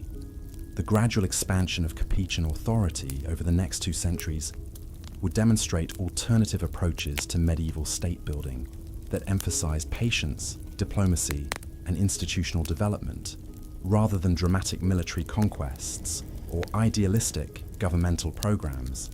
The French model of royal development would ultimately prove more durable than the German imperial system, while creating political traditions that would influence European development well into the modern era. As the 11th century dawned, these competing models of medieval kingship had established the fundamental patterns that would define European political development for the remainder of our journey through the medieval world. The German Empire, the French monarchy, and the emerging Italian city-states each represented different solutions to the common challenges of governing diverse populations. In an age when transportation and communication remained primitive, while external threats and internal conflicts required constant attention from political leaders. The story of how these different political systems evolved, competed, and ultimately contributed to the rich diversity of medieval European civilization provides essential background for understanding the dramatic events that would unfold during the High Medieval period: the Crusades, the conflict between emperors and popes, the rise of urban centers, and the development of new forms of economic and social organization, all built upon the foundations that had been established during these formative centuries of medieval political development. Tonight, as these ancient voices fade into the gentle rhythm of your breathing, remember that the struggles and achievements we have witnessed represent more than historical curiosities. They reveal fundamental aspects of human nature and political necessity that continue to influence our world today.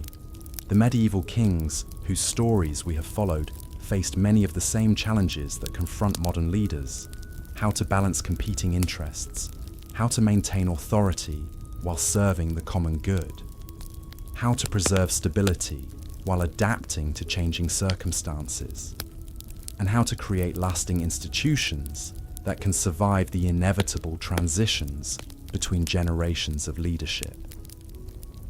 Their examples provide both inspiration and warning for anyone who seeks to understand the complexities of power and the responsibilities that come with authority in any age. The dawn of the 11th century brought with it a transformation that would reshape not just the political landscape of medieval Europe, but the very soul of Christian civilization itself. As you settle deeper into the embrace of rest, let us journey together into an age when faith and sword united in ways that would echo through eternity, when the call to holy war would draw kings from their thrones and peasants from their fields in pursuit of something far greater than earthly glory. The year 1095 found Europe at a crossroads of destiny. In the great cathedral of Clermont, Pope Urban II rose before a gathered multitude of nobles, clergy, and common folk to deliver words that would ignite a fire across the continent. His message was simple yet revolutionary. The holy places of Christendom lay under the dominion of infidel forces, and it was the sacred duty of every Christian knight to take up arms in their liberation. But this was more than a call to war. It was an invitation to transformation, a chance for warriors accustomed to fighting for land and gold to battle instead for the salvation of their very souls. The response was immediate and overwhelming. From every corner of Europe, men began sewing red crosses onto their garments, taking solemn vows to journey to the distant lands where Christ himself had walked. Kings abandoned their courts, nobles mortgaged their estates, and common soldiers sold everything they possessed to fund expeditions that would carry them thousands of miles from home toward an uncertain fate in foreign deserts and mountains. Among the first to answer this sacred summons was Godfrey of Bouillon, Duke of Lower Lorraine, whose very name would become synonymous with crusading virtue. Unlike many of his contemporaries who saw the expedition as an opportunity for territorial gain or political advancement, Godfrey appears to have been motivated by genuine religious conviction. He sold his vast estates to finance his journey, demonstrating a level of personal sacrifice that would inspire followers throughout the long and dangerous march to Jerusalem. The army that Godfrey assembled represented a fascinating cross-section of medieval European society. Alongside seasoned knights and professional soldiers marched craftsmen and farmers, younger sons seeking their fortunes, and older men hoping to atone for past sins. Women accompanied the expedition as well, some as wives and servants, others as pilgrims in their own right, all united by the shared belief that they were participating in the most important enterprise of their age. The logistical challenges of moving such a massive force across thousands of miles of hostile territory were staggering by any standard, but particularly so in an age when military campaigns rarely extended beyond a single fighting season and seldom ventured far from familiar lands. The crusading armies had to traverse the Byzantine Empire, whose Greek Orthodox inhabitants viewed these Western warriors with suspicion and sometimes outright hostility. Despite their shared Christian faith, Emperor Alexios Komnenos, who had originally requested papal assistance against Muslim expansion in Anatolia, found himself overwhelmed by the scale of the Western response to Urban's call. The disciplined knights and nobles who arrived at Constantinople were impressive enough, but they were preceded by waves of less organized pilgrims whose enthusiasm far exceeded their military capabilities or diplomatic sophistication. The tragic fate of the People's Crusade, led by the charismatic preacher Peter the Hermit, provided a sobering preview of the difficulties that lay ahead. The crossing into Asia Minor marked the beginning of the Crusaders' education in the realities of Eastern warfare and the challenges of fighting in unfamiliar terrain against enemies whose tactics and equipment differed dramatically from anything they had previously encountered. The Seljuk Turks, who controlled much of Anatolia, were superb horsemen whose mobility and archery skills gave them significant advantages over European knights trained for close combat between heavily armoured opponents. the siege of Nicaea in 1097 demonstrated both the strengths and limitations of crusading armies when confronted with sophisticated fortifications defended by determined garrisons. The city's walls had been built according to Byzantine engineering principles that made them nearly impregnable to direct assault, requiring the Crusaders to employ siege techniques that many of them had never previously used. The eventual fall of the city came not through military conquest, but through Byzantine diplomatic intervention. A reminder that success in the East would require more than simple martial prowess. The march across Anatolia tested every aspect of crusading organization and morale, as the armies struggled through harsh terrain under constant harassment from Turkish forces who avoided decisive battle while inflicting steady casualties through hit-and-run attacks. The extreme heat, lack of water, and unfamiliar diseases took a terrible toll on men and animals alike, while the psychological pressure of operating so far from home in hostile territory strained the bonds of fellowship and common purpose that held the expedition together. The victory at Dorylaeum restored crusading confidence while demonstrating that European military techniques could be adapted successfully to Eastern conditions when properly applied.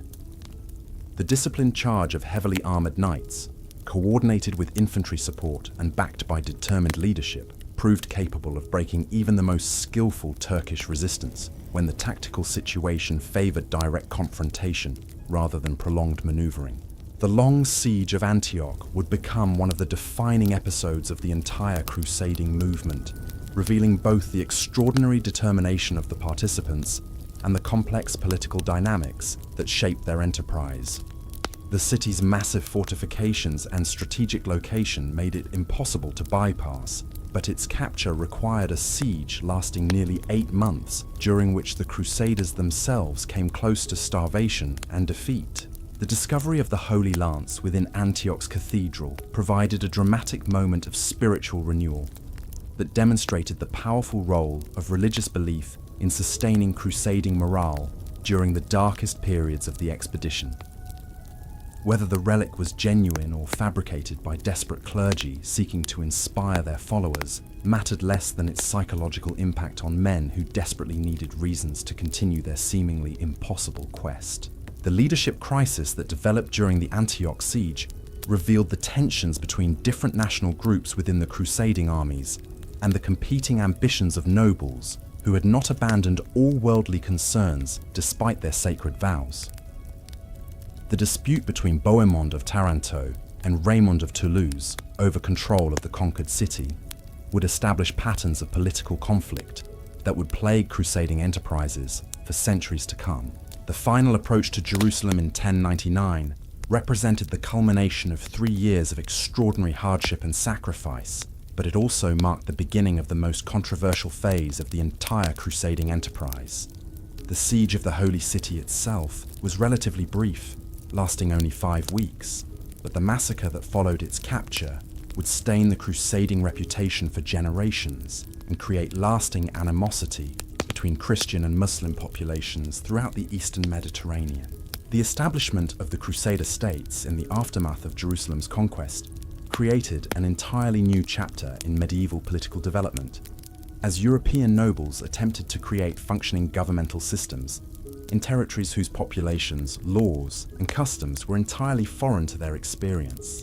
The Kingdom of Jerusalem, the Principality of Antioch, the County of Edessa, and the County of Tripoli each represented unique experiments in cross-cultural governance that would influence medieval political thought far beyond their limited geographical boundaries. Godfrey of Bouillon's decision to refuse the title of king in the city, where Christ had worn a crown of thorns, demonstrated the complex relationship between worldly ambition and spiritual devotion that characterized the best crusading leaders. His adoption of the title Defender of the Holy Sepulchre reflected a genuine attempt to balance practical political necessity with religious humility, creating precedents for Christian rulership that would influence European concepts of royal responsibility for centuries. The military orders that emerged during this period represented perhaps the most innovative institutional development of the entire crusading movement. the Knights Templar, the Knights Hospitaller, and later the Teutonic Knights, combined monastic vows with military service in ways that had never been attempted before, creating organizations that could maintain permanent garrisons in the East while developing the financial and logistical capabilities necessary to support ongoing operations thousands of miles from their European bases. The Temple of Solomon, from which the Templars took their name, became the symbolic center of their operations and the source of legends that would persist long after the order's controversial dissolution in the early 14th century. The knights who served there were bound by vows of poverty, chastity, and obedience that theoretically eliminated the personal ambitions and family loyalties that had complicated secular crusading leadership, creating military units whose discipline and effectiveness would become legendary throughout Europe and the Islamic world. The economic implications of maintaining permanent Christian settlements in the Eastern Mediterranean created new forms of international finance and trade that would influence European commercial development for centuries. The Italian maritime republics of Venice, Genoa, and Pisa established trading privileges in Crusader ports that would make them among the wealthiest cities in medieval Europe, while the military orders developed banking systems that could transfer funds across vast distances with unprecedented security and efficiency. The Second Crusade, preached by Bernard of Clairvaux in response to the fall of Edessa in 1144, would demonstrate both the continued appeal of crusading ideology and the growing sophistication of Islamic resistance to European expansion. The participation of King Louis VII of France and Emperor Conrad III of Germany provided the expedition with unprecedented royal leadership, but it also created new forms of political complexity as secular rulers pursued their own objectives alongside the stated religious goals of the enterprise. The disastrous outcome of the Second Crusade, which achieved virtually none of its stated objectives while suffering catastrophic losses in Anatolia, forced European leaders to reconsider both the practical methods and the theological justifications for holy war. The failure could not be attributed to lack of resources or inadequate leadership, since the expedition had enjoyed advantages that the First Crusade had lacked. Instead, it seemed to suggest that divine favor might no longer rest with Christian arms, a troubling conclusion that required careful theological explanation. The rise of Saladin as the dominant figure in Islamic politics during the latter half of the 12th century created challenges for the Crusader states that went far beyond simple military pressure. Saladin's combination of political skill, religious devotion, and military competence made him a formidable opponent who could unite previously fractious Muslim territories while presenting himself as a worthy adversary who fought according to honorable principles that Christian knights could respect even as they opposed him.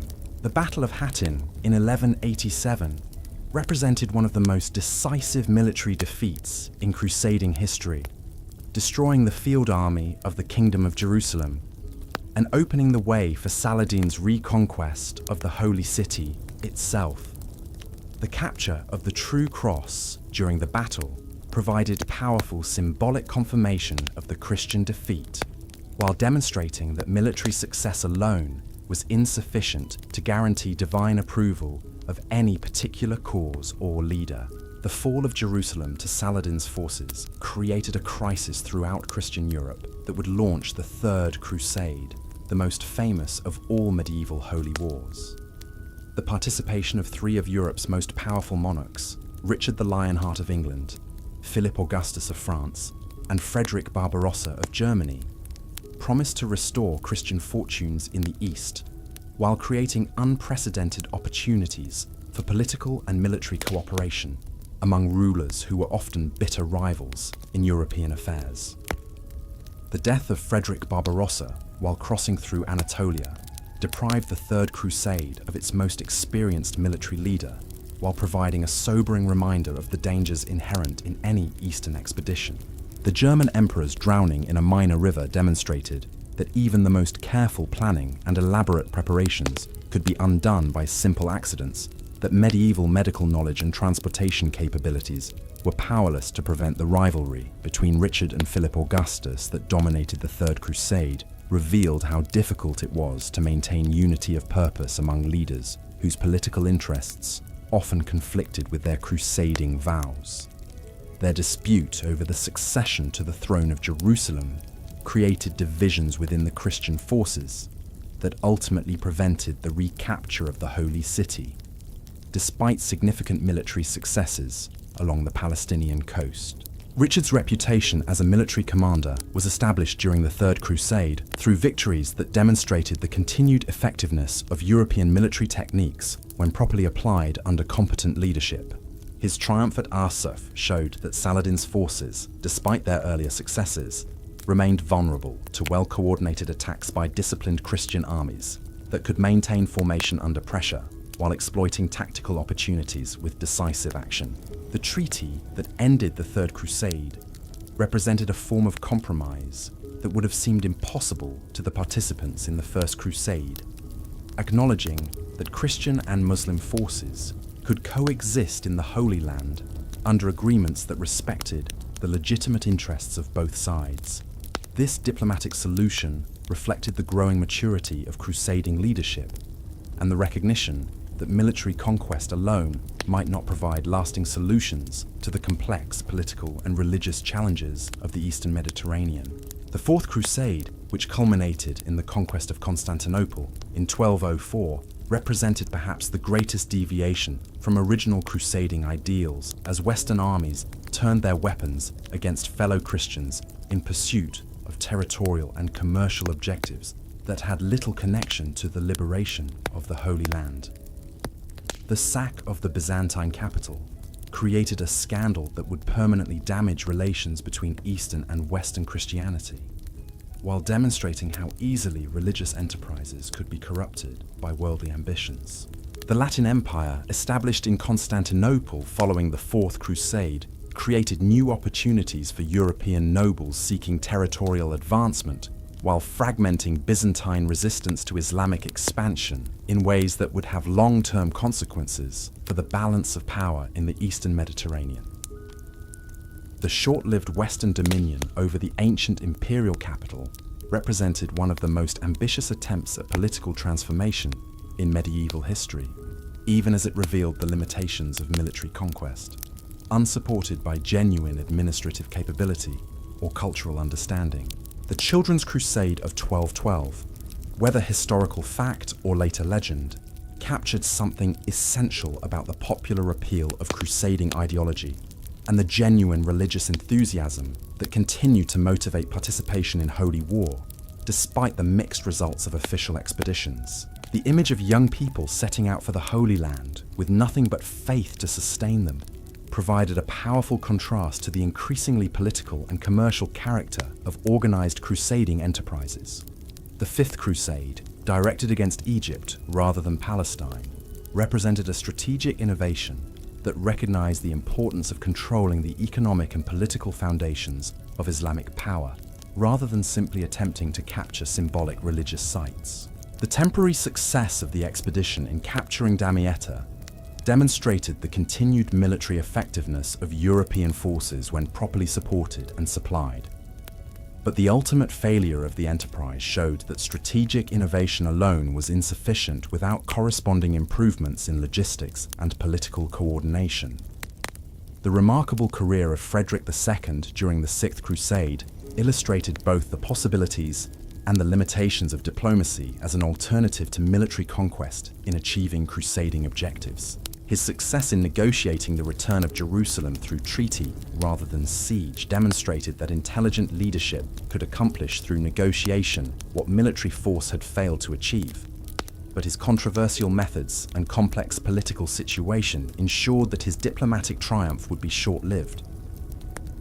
The final loss of the Crusader states during the latter half of the 13th century marked the end of an era that had shaped European consciousness for nearly 2 centuries. The fall of Acre in 1291 eliminated the last major Christian stronghold in the Holy Land, but the crusading ideal would continue to influence European political and religious thought long after the practical objectives of the movement had been abandoned. The military orders that had emerged during the height of crusading success found new purposes in different theatres of operation as the focus of holy war shifted from the Eastern Mediterranean to other frontiers of Christian expansion. The Teutonic Knights redirected their efforts toward the conquest and conversion of pagan peoples in the Baltic region, while the Iberian military orders continued their participation in the Reconquista that would eventually drive Islamic forces from the entire Iberian Peninsula.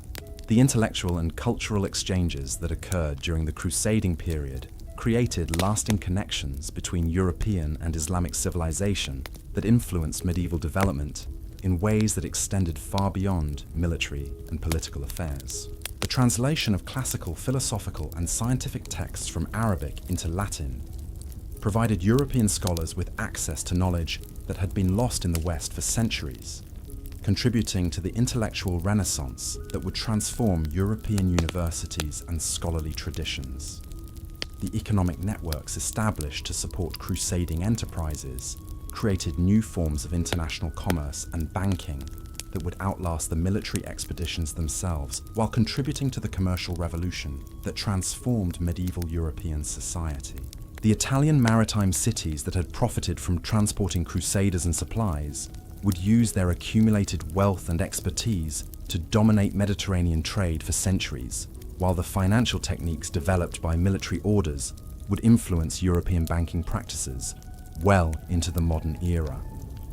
The architectural legacy of the crusading period can still be seen today in the massive fortifications that dot the landscape of the Eastern Mediterranean, testimony to the engineering skills and defensive innovations that emerged from 2 centuries of conflict between Christian and Islamic forces. Crac de Chevalier and other crusader castles represented the pinnacle of medieval military architecture, while demonstrating the resources and determination that European settlers invested in their attempt to create permanent Christian dominion over the Holy Land. The literary traditions that emerged from crusading experiences enriched European culture with new forms of narrative and poetic expression that would influence artistic development for centuries. The chansons de geste that celebrated crusading heroes provided models for vernacular literature that helped establish national literary traditions, while the chronicles written by participants in the expeditions created historical narratives that combined religious interpretation with eyewitness observation in ways that would influence European historical writing throughout the medieval period. As the 13th century drew to a close and the last crusader strongholds fell to Islamic forces, medieval Europe found itself transformed by 2 centuries of holy war that had reshaped everything from military technology to international finance, from religious thought to artistic expression. The failure to maintain permanent Christian control over the Holy Land did not negate the profound impact that crusading enterprises had exercised on European development, creating institutions, ideas, and cultural patterns that would continue to influence Western civilization long after the military objectives of the movement had been abandoned. Tonight, as these echoes of ancient battles fade into the gentle silence of approaching sleep, remember that the crusading ideal represented more than simple military conquest or religious fanaticism. It embodied medieval Europe's attempt to unite spiritual aspiration with worldly action, to transform the violence that characterized feudal society into service of transcendent purposes, and to create forms of international cooperation that could transcend the narrow boundaries of local loyalties and tribal identities. The Crusades failed in their immediate objectives, but they succeeded in demonstrating human capacity for extraordinary sacrifice in service of ideals that extended beyond immediate self-interest.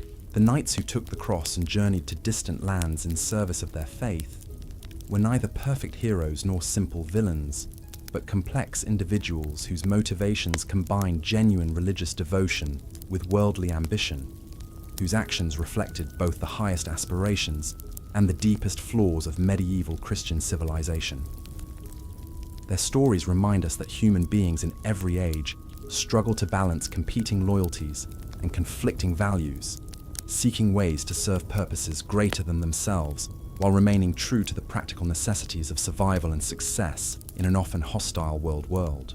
The twilight years of the crusading era witnessed the emergence of new forms of medieval kingship, that would define European political development for centuries to come. As the 13th century unfolded, monarchs across the continent began to consolidate power in ways that their predecessors could scarcely have imagined, building administrative systems and legal frameworks that would transform the very nature of royal authority. In England, the reign of Edward I, who ascended the throne in 1272, exemplified this evolution toward more sophisticated forms of governmental organization. Edward understood that effective medieval kingship required more than personal charisma or military prowess.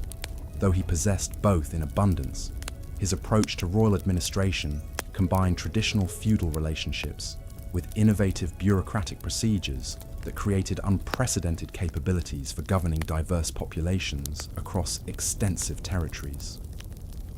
The conquest of Wales that occupied much of Edward's early reign demonstrated how 13th century military technology and administrative techniques could be combined to achieve permanent political transformation. Unlike earlier English attempts at Welsh subjugation, which had relied primarily on periodic military expeditions designed to extract tribute and hostages, Edward's campaign was conceived as a systematic program of territorial annexation, backed by institutional innovations that would prevent future rebellion. The castle-building program that Edward implemented throughout Wales represented one of the most ambitious military engineering projects of the medieval period. These fortifications were not merely defensive positions designed to protect English garrisons from local attack, but administrative centres that served as focal points for introducing English legal procedures, commercial practices, and governmental institutions to populations that had previously operated according to entirely different cultural traditions. Caernarfon Castle, perhaps the most magnificent of Edward's Welsh fortifications, was designed to serve symbolic as well as practical functions, its architecture deliberately echoing the walls of Constantinople to suggest imperial authority, while providing accommodations suitable for royal ceremonies that would demonstrate English dominance over the conquered territories. The investment of resources required for such elaborate construction revealed the scale of Edward's ambitions and his confidence in the permanence of his achievements. The legal innovations that accompanied Edward's territorial expansion established precedents for royal authority that would influence English constitutional development for centuries. The Statute of Wales, promulgated in 1284, systematically replaced Welsh customary law with English legal procedures, while preserving selected local practices that pose no threat to royal authority. This careful balance between innovation and tradition became a characteristic feature of English governmental development. The administrative challenges of governing Scotland proved far more complex than the Welsh campaigns, revealing the limitations of even the most sophisticated medieval governmental systems when confronted with populations whose national identity had already achieved institutional expression through established royal dynasties and ecclesiastical hierarchies. Edward's intervention in Scottish succession disputes, following the death of Alexander III, created opportunities for extending English influence northward, but it also triggered resistance that would persist for generations. The wars of Scottish independence that dominated the latter years of Edward's reign and continued under his successors represented more than simple territorial conflicts between competing monarchies. They embodied fundamental questions about the nature of royal authority and national sovereignty that would influence European political thought throughout the later medieval period. The Scottish insistence on maintaining independent royal dignity, despite English military superiority, established precedents for resistance to imperial domination that would inspire similar movements throughout Europe. William Wallace's victory over English forces at Stirling Bridge in 1297 demonstrated that sophisticated military technology and professional armies could still be defeated by opponents who possessed superior knowledge of local terrain, combined with desperate determination to preserve their political independence. The tactical innovations employed by Scottish forces, including the effective use of schiltron formations against English heavy cavalry, influenced military development throughout medieval Europe. The subsequent career of Robert Bruce illustrated how medieval political leadership could combine traditional feudal relationships with emerging concepts of national kingship to create new forms of governmental legitimacy. Bruce's transformation from English vassal to Scottish national hero required not just military skill and personal courage, but genuine understanding of the cultural and institutional foundations that could sustain independent royal authority in the face of overwhelming external pressure. The Declaration of Arbroath, issued by Scottish nobles in 1320, articulated concepts of popular sovereignty and conditional royal authority that were centuries ahead of their time, establishing principles that would later influence constitutional development throughout Europe. The document's assertion that kings ruled by consent of their subjects rather than divine right alone challenged fundamental assumptions about medieval political organization while providing theoretical justification for resistance to tyrannical authority. The French monarchy during this same period was developing alternative approaches to royal consolidation that emphasized legal sophistication and administrative efficiency rather than military conquest alone. Philip IV, known as Philip the Fair, who ruled from 1285 to 1314, created governmental innovations that would establish France as the most administratively advanced kingdom in medieval Europe, while demonstrating new possibilities for royal authority over traditional feudal hierarchies. The conflict between Philip and Pope Boniface VIII over royal taxation of ecclesiastical property represented one of the defining moments in the medieval struggle between secular and spiritual authority. Philip's successful resistance to papal claims of temporal supremacy established precedents for royal independence from ecclesiastical interference that would influence European political development for centuries, while demonstrating that medieval kings could challenge even the most fundamental assumptions about religious authority when their vital interests were at stake.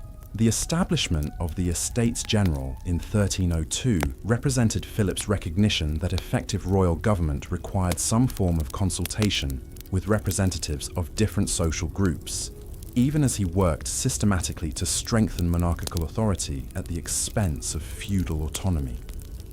This careful balance between centralization and consultation became a characteristic feature of French governmental development that distinguished it from both English parliamentary traditions and German imperial practices. The suppression of the Knights Templar between 1307 and 1314 revealed the extent to which royal authority had evolved since the height of the crusading period. As Philip successfully challenged one of the most powerful international organizations of medieval Europe through coordinated legal and propaganda campaigns that demonstrated new capabilities for royal administration. The charges brought against the Templars, whether genuine or fabricated, illustrated how medieval political leaders had learned to use accusations of heresy and moral corruption as weapons against opponents who might otherwise have proved invulnerable to conventional forms of pressure. The economic innovations that accompanied these political developments created new sources of royal revenue that reduced traditional dependence on feudal obligations and military service. The expansion of royal taxation, the development of more sophisticated commercial law, and the establishment of royal monopolies over certain forms of economic activity provided medieval monarchs with unprecedented financial resources, while creating new relationships between rulers and subjects that went far beyond traditional feudal bonds. The Italian peninsula during this period witnessed the emergence of entirely different forms of political organization that challenged conventional assumptions about medieval governmental structures. The city-states that dominated northern and central Italy had developed republican institutions and commercial practices that provided alternatives to both feudal hierarchy and monarchical authority, creating models of urban governance that would influence European political thought for centuries. Venice, perhaps the most successful of these urban republics, had created governmental institutions that combined oligarchic control with remarkably effective administrative procedures, enabling a relatively small city to exercise commercial and political influence throughout the Mediterranean world. The Venetian system of electing doges through complex procedures designed to prevent corruption, while ensuring competent leadership provided models for republican governance that would later influence constitutional development in other European contexts. The Papal States represented yet another form of medieval political organization, as successive popes worked to create effective temporal authority over territories whose spiritual and secular governance were theoretically unified under ecclesiastical leadership. The challenges of governing diverse populations, according to both religious principles and practical political necessities, created unique institutional innovations that influenced both church administration and secular governmental development. The Avignon papacy, which began in 1309 when Clement V established his court in southern France rather than Rome, represented one of the most dramatic transformations in medieval ecclesiastical politics, while revealing the growing influence of national monarchies over international religious institutions. The papal court's residence under French protection created new opportunities for royal influence over church policies, while generating criticism from throughout Europe about the compromise of papal independence. The Great Western Schism that began in 1378, when rival papal claimants established competing courts in Rome and Avignon, created unprecedented challenges for European political leaders who found themselves forced to choose between competing claims to spiritual authority. The resolution of this crisis through the Council of Constance established new precedents for ecclesiastical governance, while demonstrating that even the most fundamental religious institutions could be reformed through careful political negotiation and institutional innovation. The emergence of new forms of warfare during the 14th century reflected broader changes in European society that were transforming traditional relationships between social classes and governmental institutions. The increasing effectiveness of infantry forces armed with crossbows and later firearms challenged the military dominance of heavily armored cavalry, while creating new opportunities for common soldiers to achieve social advancement through military service. The 100 Years' War between England and France, which began in 1337, represented more than a dynastic dispute between competing royal houses. It embodied fundamental questions about national identity, governmental legitimacy, and the proper relationship between rulers and subjects that would influence European political development for centuries. The conflict's duration and intensity required both kingdoms to develop new forms of military organization, taxation, and administrative coordination that transformed their governmental capabilities. The English victories at Crécy, Poitiers, and Agincourt demonstrated the tactical superiority of English military innovations, while revealing the limitations of traditional French feudal military organization. The effectiveness of English longbowmen against French heavy cavalry illustrated how technological and tactical innovations could overcome apparent disadvantages in resources and numerical strength when properly applied under competent leadership. The emergence of Joan of Arc as a decisive figure in French resistance to English occupation represented one of the most remarkable examples of individual charisma influencing medieval political development.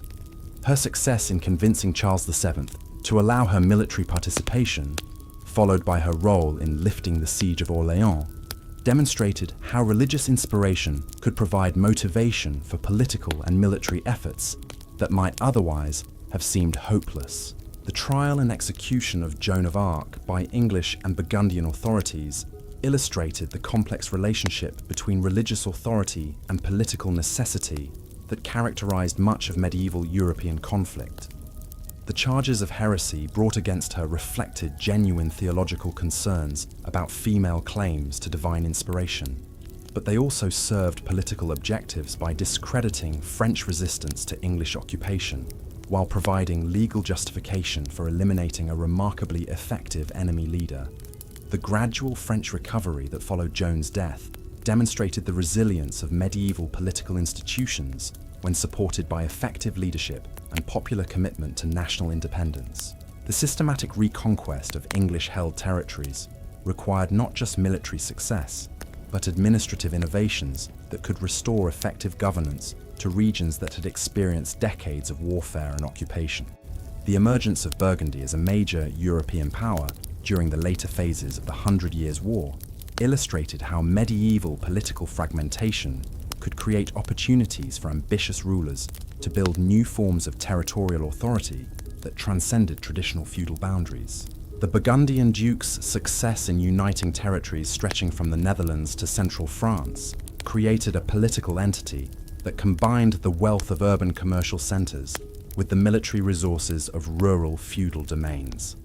The marriage alliances that connected Burgundian territorial expansion with broader European political networks revealed the continued importance of dynastic relationships in medieval diplomacy, while demonstrating how marriage could serve as an instrument of territorial consolidation and political alliance. The complex web of family relationships that linked ruling houses throughout Europe created both opportunities for peaceful cooperation and sources of potential conflict when dynastic claims conflicted with national interests. The technological innovations that transformed medieval warfare during the 14th and 15th centuries reflected broader changes in European society that were creating new relationships between different social classes and economic groups. The development of gunpowder weapons, improved metallurgy, and more sophisticated siege techniques required new forms of military organization, while creating opportunities for craftsmen and engineers to achieve social advancement through technical expertise. The rise of professional armies composed of mercenary companies rather than feudal levies represented a fundamental transformation in the relationship between military service and political obligation. These professional soldiers owed loyalty to their paymasters rather than feudal lords, creating new possibilities for military effectiveness, while also generating new challenges for maintaining discipline and preventing mercenary companies from becoming independent political forces. The economic changes that accompanied these military and political developments created new sources of wealth and new forms of social organization that challenged traditional feudal hierarchies. The expansion of trade, the growth of urban centers, and the development of more sophisticated financial instruments provided alternatives to land-based wealth, while creating opportunities for merchants and craftsmen to achieve political influence that had previously been monopolized by traditional feudal elites. The plague outbreaks that devastated European populations during the 14th century created demographic and economic disruptions that accelerated many of these social and political changes, while creating new challenges for governmental institutions. The massive population losses forced surviving communities to develop new forms of labor organization, while creating opportunities for social mobility that would have been impossible under normal demographic conditions. The peasant rebellions that erupted throughout Europe during the later 14th century reflected these changing social and economic relationships, while demonstrating that traditional forms of political authority were no longer adequate for governing populations whose expectations and capabilities had been transformed by demographic catastrophe and economic opportunity. The English Peasants' Revolt of 1381 and similar uprisings in France and other European regions illustrated both the potential for popular political participation and the limitations of existing governmental institutions in responding to demands for social and economic reform. As the medieval period drew toward its close during the 15th century, the foundations had been laid for the political, social, and economic transformations that would characterize the early modern era. The governmental innovations, military developments, and cultural achievements of medieval kings had created institutional frameworks and intellectual traditions that would continue to influence European civilization long after the feudal systems that had defined medieval society had given way to new forms of political organization. Tonight, as these voices from centuries past fade into the gentle silence of approaching sleep, remember that the medieval kings whose stories we have followed were pioneers who created the institutional foundations and cultural traditions that continue to shape our world today. Their struggles with questions of authority and legitimacy, their innovations in governance and law, and their attempts to balance competing loyalties and conflicting values established precedents that continue to influence political development in our own time. The medieval world they created and the problems they faced remain remarkably relevant to anyone seeking to understand the complexities of leadership and governance in any era of human history. The Renaissance monarchs, who emerged from the ashes of medieval feudalism, represented a fundamental transformation in the very concept of royal authority, as kings like Henry VII of England and Louis XI of France pioneered new approaches to statecraft that would reshape European civilization. These rulers understood that the changing world of the late 15th century demanded different skills than those that had served their medieval predecessors, requiring not just military prowess and feudal loyalty, but sophisticated understanding of economics, diplomacy, and the emerging technologies that were revolutionizing both warfare and governance. Henry VII's victory at Bosworth Field in 1485 marked more than just another dynastic change in the turbulent history of English royal succession.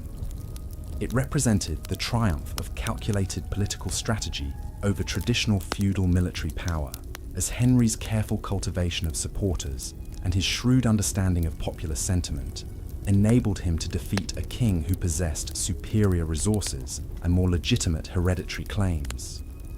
The new Tudor monarchy that Henry established would demonstrate how intelligent leadership could transform apparent weaknesses into sources of strength through innovative approaches to royal administration and diplomatic relations. The administrative reforms that Henry implemented during his 24-year reign revealed his understanding that effective Renaissance kingship required systematic attention to governmental procedures and financial management that went far beyond the personal relationships and military obligations that had characterized medieval royal authority. His creation of new bureaucratic institutions, his careful monitoring of royal revenues, and his systematic approach to legal reform established precedents for royal governance that would influence English political development for centuries, while demonstrating new possibilities for monarchical authority in an increasingly complex world. Henry's approach to managing noble opposition illustrated the sophisticated political calculations that characterized Renaissance statecraft, as he combined traditional methods of reward and punishment with innovative techniques for monitoring potential threats and preventing conspiracies before they could mature into actual rebellions. His use of bonds and recognizances to ensure noble loyalty created financial incentives for peaceful behavior, while providing the crown with unprecedented leverage over aristocratic families who might otherwise have posed challenges to royal authority.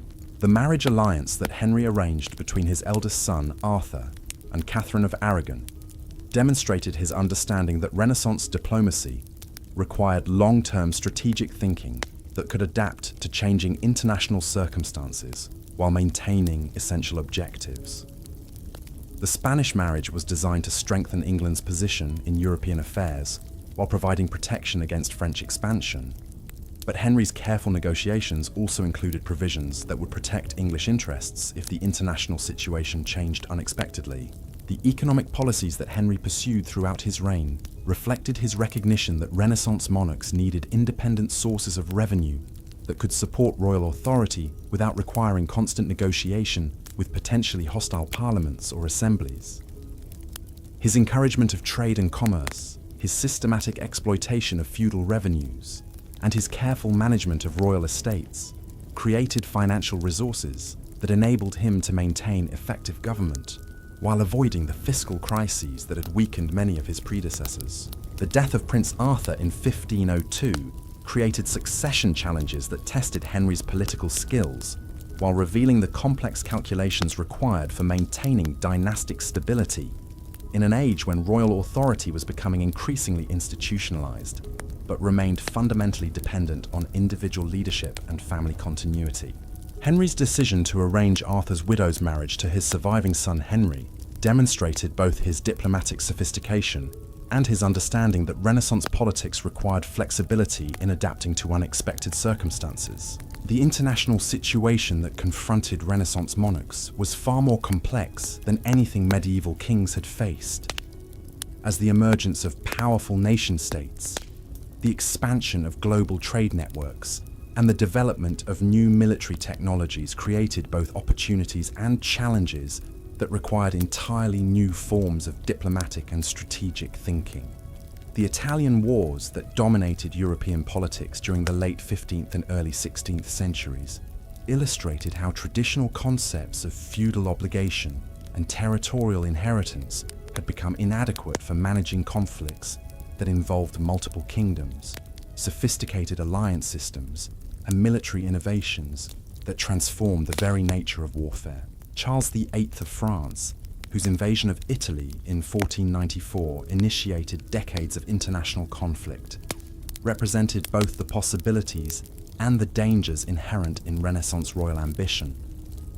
His campaign demonstrated that French military resources and organizational capabilities had reached levels that made major territorial expansion feasible, but his failure to consolidate his conquests revealed the limitations of traditional approaches to territorial acquisition in an age when effective governance required sophisticated administrative systems and genuine understanding of diverse populations and their particular needs and customs. The response of other European monarchs to French expansion illustrated how Renaissance diplomacy had evolved beyond medieval patterns of personal alliance and feudal obligation toward more systematic approaches to international relations that emphasized balance of power considerations and a long-term strategic planning.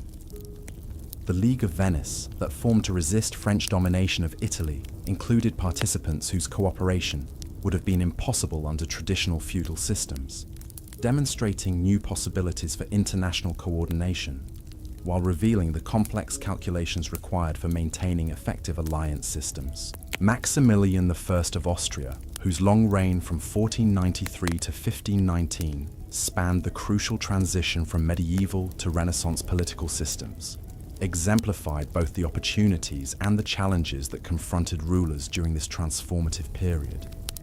His inheritance of vast Habsburg territories provided him with unprecedented resources and strategic opportunities, but effective governance of domains stretching from the Netherlands to Central Europe required administrative innovations and diplomatic skills that went far beyond anything his medieval predecessors had needed to master. The marriage policies that Maximilian pursued throughout his reign demonstrated how Renaissance monarchs had learned to use dynastic alliances as instruments of long-term strategic planning rather than simple expedients for resolving immediate political crises.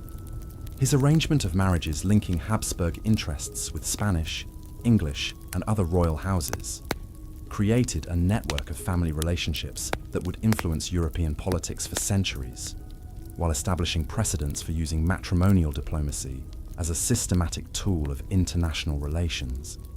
The military innovations that emerged during Maximilian's reign reflected broader changes in European society that were transforming traditional relationships between social classes and governmental institutions. The development of professional armies equipped with firearms and artillery required new forms of military organization and financing that challenged feudal concepts of military service while creating opportunities for technical specialists and professional soldiers to achieve social advancement through competence rather than birth alone. The Italian campaigns that occupied much of Maximilian's attention revealed both the possibilities and the limitations of Renaissance military technology when applied to the complex political and geographical challenges of Mediterranean warfare. His conflicts with French forces and Venetian armies demonstrated that traditional Germanic military advantages could be neutralized by opponents who possess superior knowledge of local conditions, combined with innovative tactical approaches adapted to Renaissance weapons and battlefield realities. Ferdinand and Isabella of Spain, whose joint reign from 1479 to 1516 created the foundations for Spanish global dominance, represented perhaps the most successful example of Renaissance royal partnership, demonstrating how effective cooperation between monarchs could achieve territorial unification and international expansion that would have been impossible for individual rulers operating independently. Their careful coordination of Castilian and Aragonese resources enabled them to complete the Reconquista, establish Spanish authority in the Americas, and emerge as major players in European diplomatic and military affairs. The conquest of Granada in 1492, which eliminated the last Muslim kingdom in Iberia, represented more than simple territorial expansion. It embodied new concepts of religious and political unity that would characterize Renaissance state building, while demonstrating how systematic military pressure combined with diplomatic isolation could achieve objectives that had eluded Spanish rulers for centuries. The careful planning and resource coordination required for the Granada campaign established precedents for Spanish military organization that would later enable global expansion and sustained international warfare.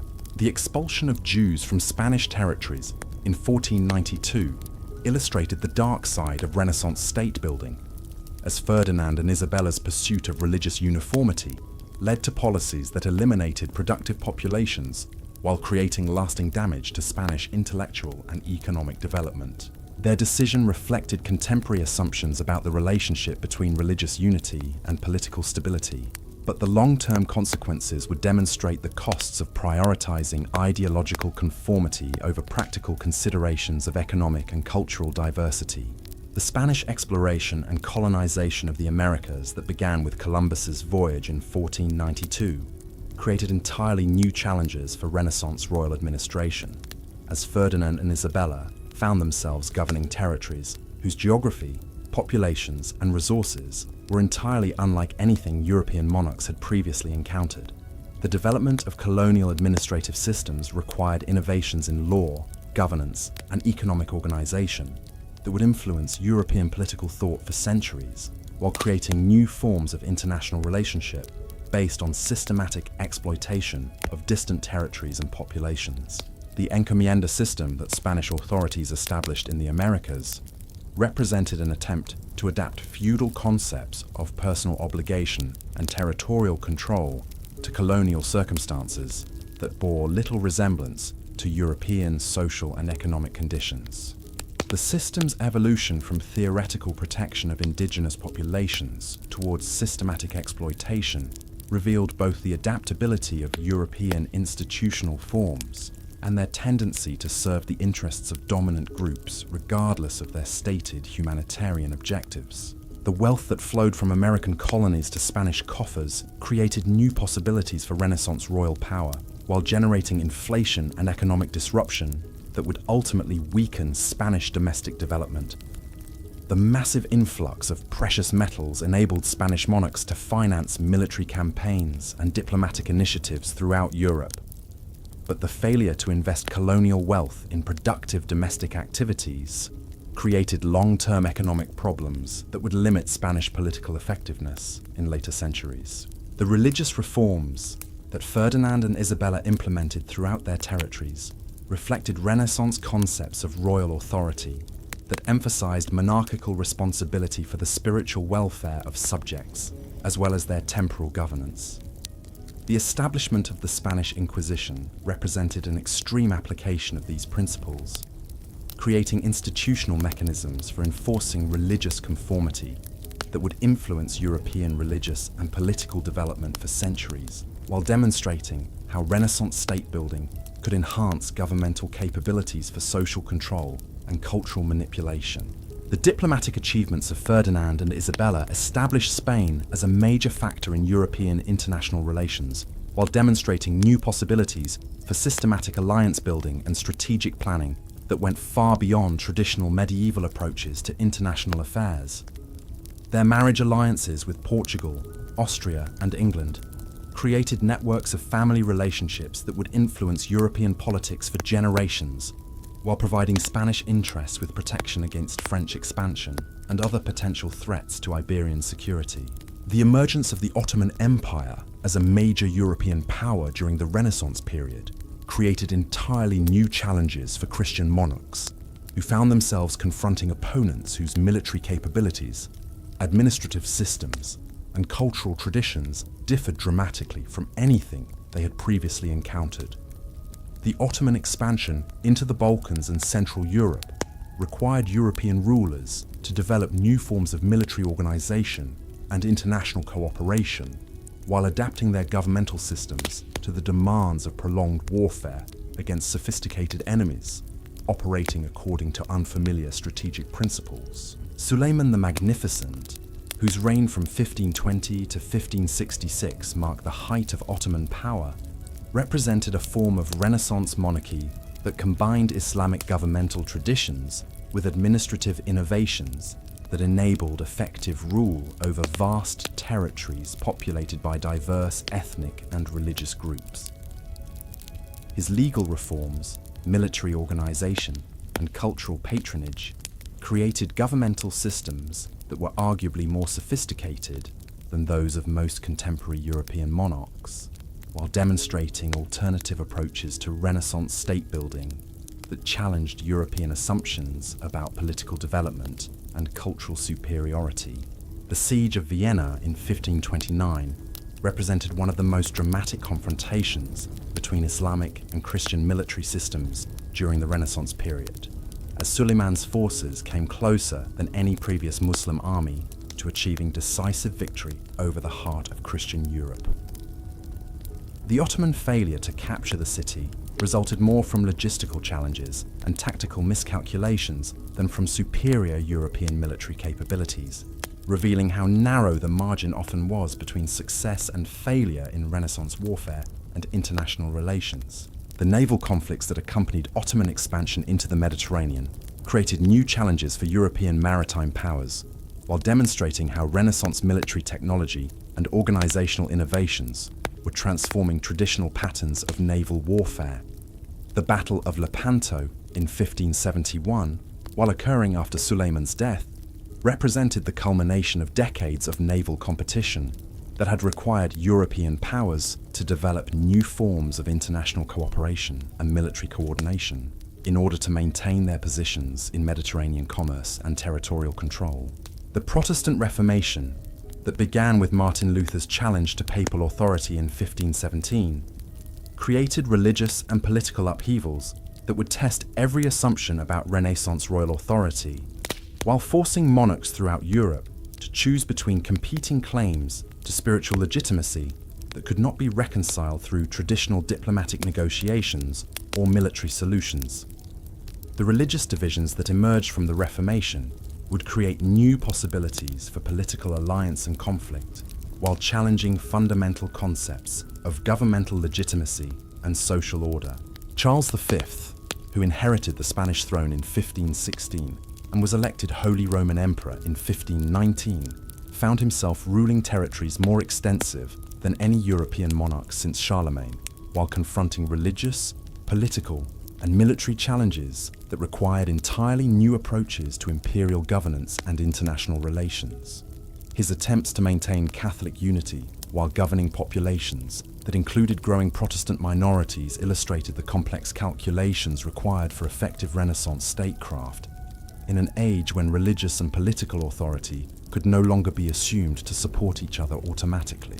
The wars that dominated Charles V's reign demonstrated both the possibilities and the limitations of Renaissance military power when applied to the complex political and geographical challenges of governing diverse territories, while maintaining effective resistance to multiple enemies operating on different fronts simultaneously. His conflicts with France, the Ottoman Empire, and German Protestant princes required forms of military organization and strategic planning that went far beyond anything his medieval predecessors had needed to master, while revealing how international warfare was becoming increasingly expensive and logistically complex. The abdication of Charles V in 1556, when he voluntarily relinquished his thrones to his son Philip and his brother Ferdinand, represented an unprecedented acknowledgement of the limitations of individual royal authority, in an age when governmental responsibilities had become too complex and extensive for any single ruler to manage effectively.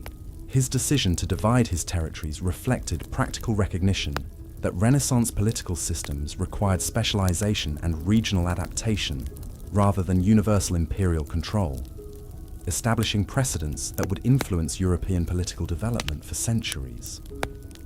As the Renaissance period drew toward its close during the late 16th century, the monarchical systems that had emerged from medieval feudalism had demonstrated both their capacity for adaptation and their continued dependence on individual leadership capabilities and dynastic continuity. The governmental innovations, military developments, and cultural achievements of Renaissance kings had created new possibilities for royal authority while revealing new challenges that would continue to test European political systems throughout the early modern period and beyond. Tonight, as these echoes of Renaissance ambition and achievement fade into the gentle embrace of sleep, remember that the monarchs whose stories we have followed were pioneers who created new forms of political organization and international relationship that continue to influence our world today. Their struggles with questions of religious authority and political legitimacy, their innovations in governmental administration and military organization, and their attempts to balance competing demands from diverse populations established precedents that remain relevant to anyone seeking to understand the complexities of leadership and governance in our own interconnected and rapidly changing global society. The Renaissance world they created through their vision, determination, and political skill provides both inspiration and warning for contemporary leaders who face similar challenges in adapting traditional institutions to revolutionary changes in technology, economics, and social organization. And so, my friend, as the last echoes of these royal voices fade into the gentle darkness, we reach the end of our remarkable journey through 1,000 years of medieval and Renaissance kingship from Clovis the Frank, taking his first tentative steps toward Christian monarchy in the ruins of Roman Gaul, to the Renaissance princes who would reshape Europe with their grand ambitions and sophisticated statecraft. We have witnessed the extraordinary transformation of European civilization through the lives of the men who wore its crowns. These were not the fairy tale kings of legend, sitting serenely on golden thrones, dispensing wisdom and justice to grateful subjects. They were flesh and blood, human beings who struggled with the same fundamental challenges that face leaders in every age: how to balance competing interests, how to maintain authority while serving the greater good, how to create lasting institutions that can survive the inevitable transitions between generations. Their successes and failures shaped not just their own times, but continue to influence the political traditions, legal systems, and cultural values that define our world today. As you drift toward peaceful sleep, carry with you the understanding that history is not a collection of dusty facts and distant dates, but a living tapestry woven from countless individual choices, noble aspirations, and human struggles that connect us across the centuries. The medieval kings whose stories have filled this gentle hour faced challenges remarkably similar to those confronting leaders today, and their examples provide both inspiration and wisdom for anyone seeking to understand the complexities of power, responsibility, and the enduring human quest for justice and meaning. Sleep well, knowing that the threads of their remarkable stories continue to weave through the fabric of our own lives, connecting past to present in ways both seen and unseen. Until we meet again in another corner of history's vast and fascinating halls, may your dreams be filled with the echoes of ancient wisdom and the quiet satisfaction that comes from understanding our shared human story.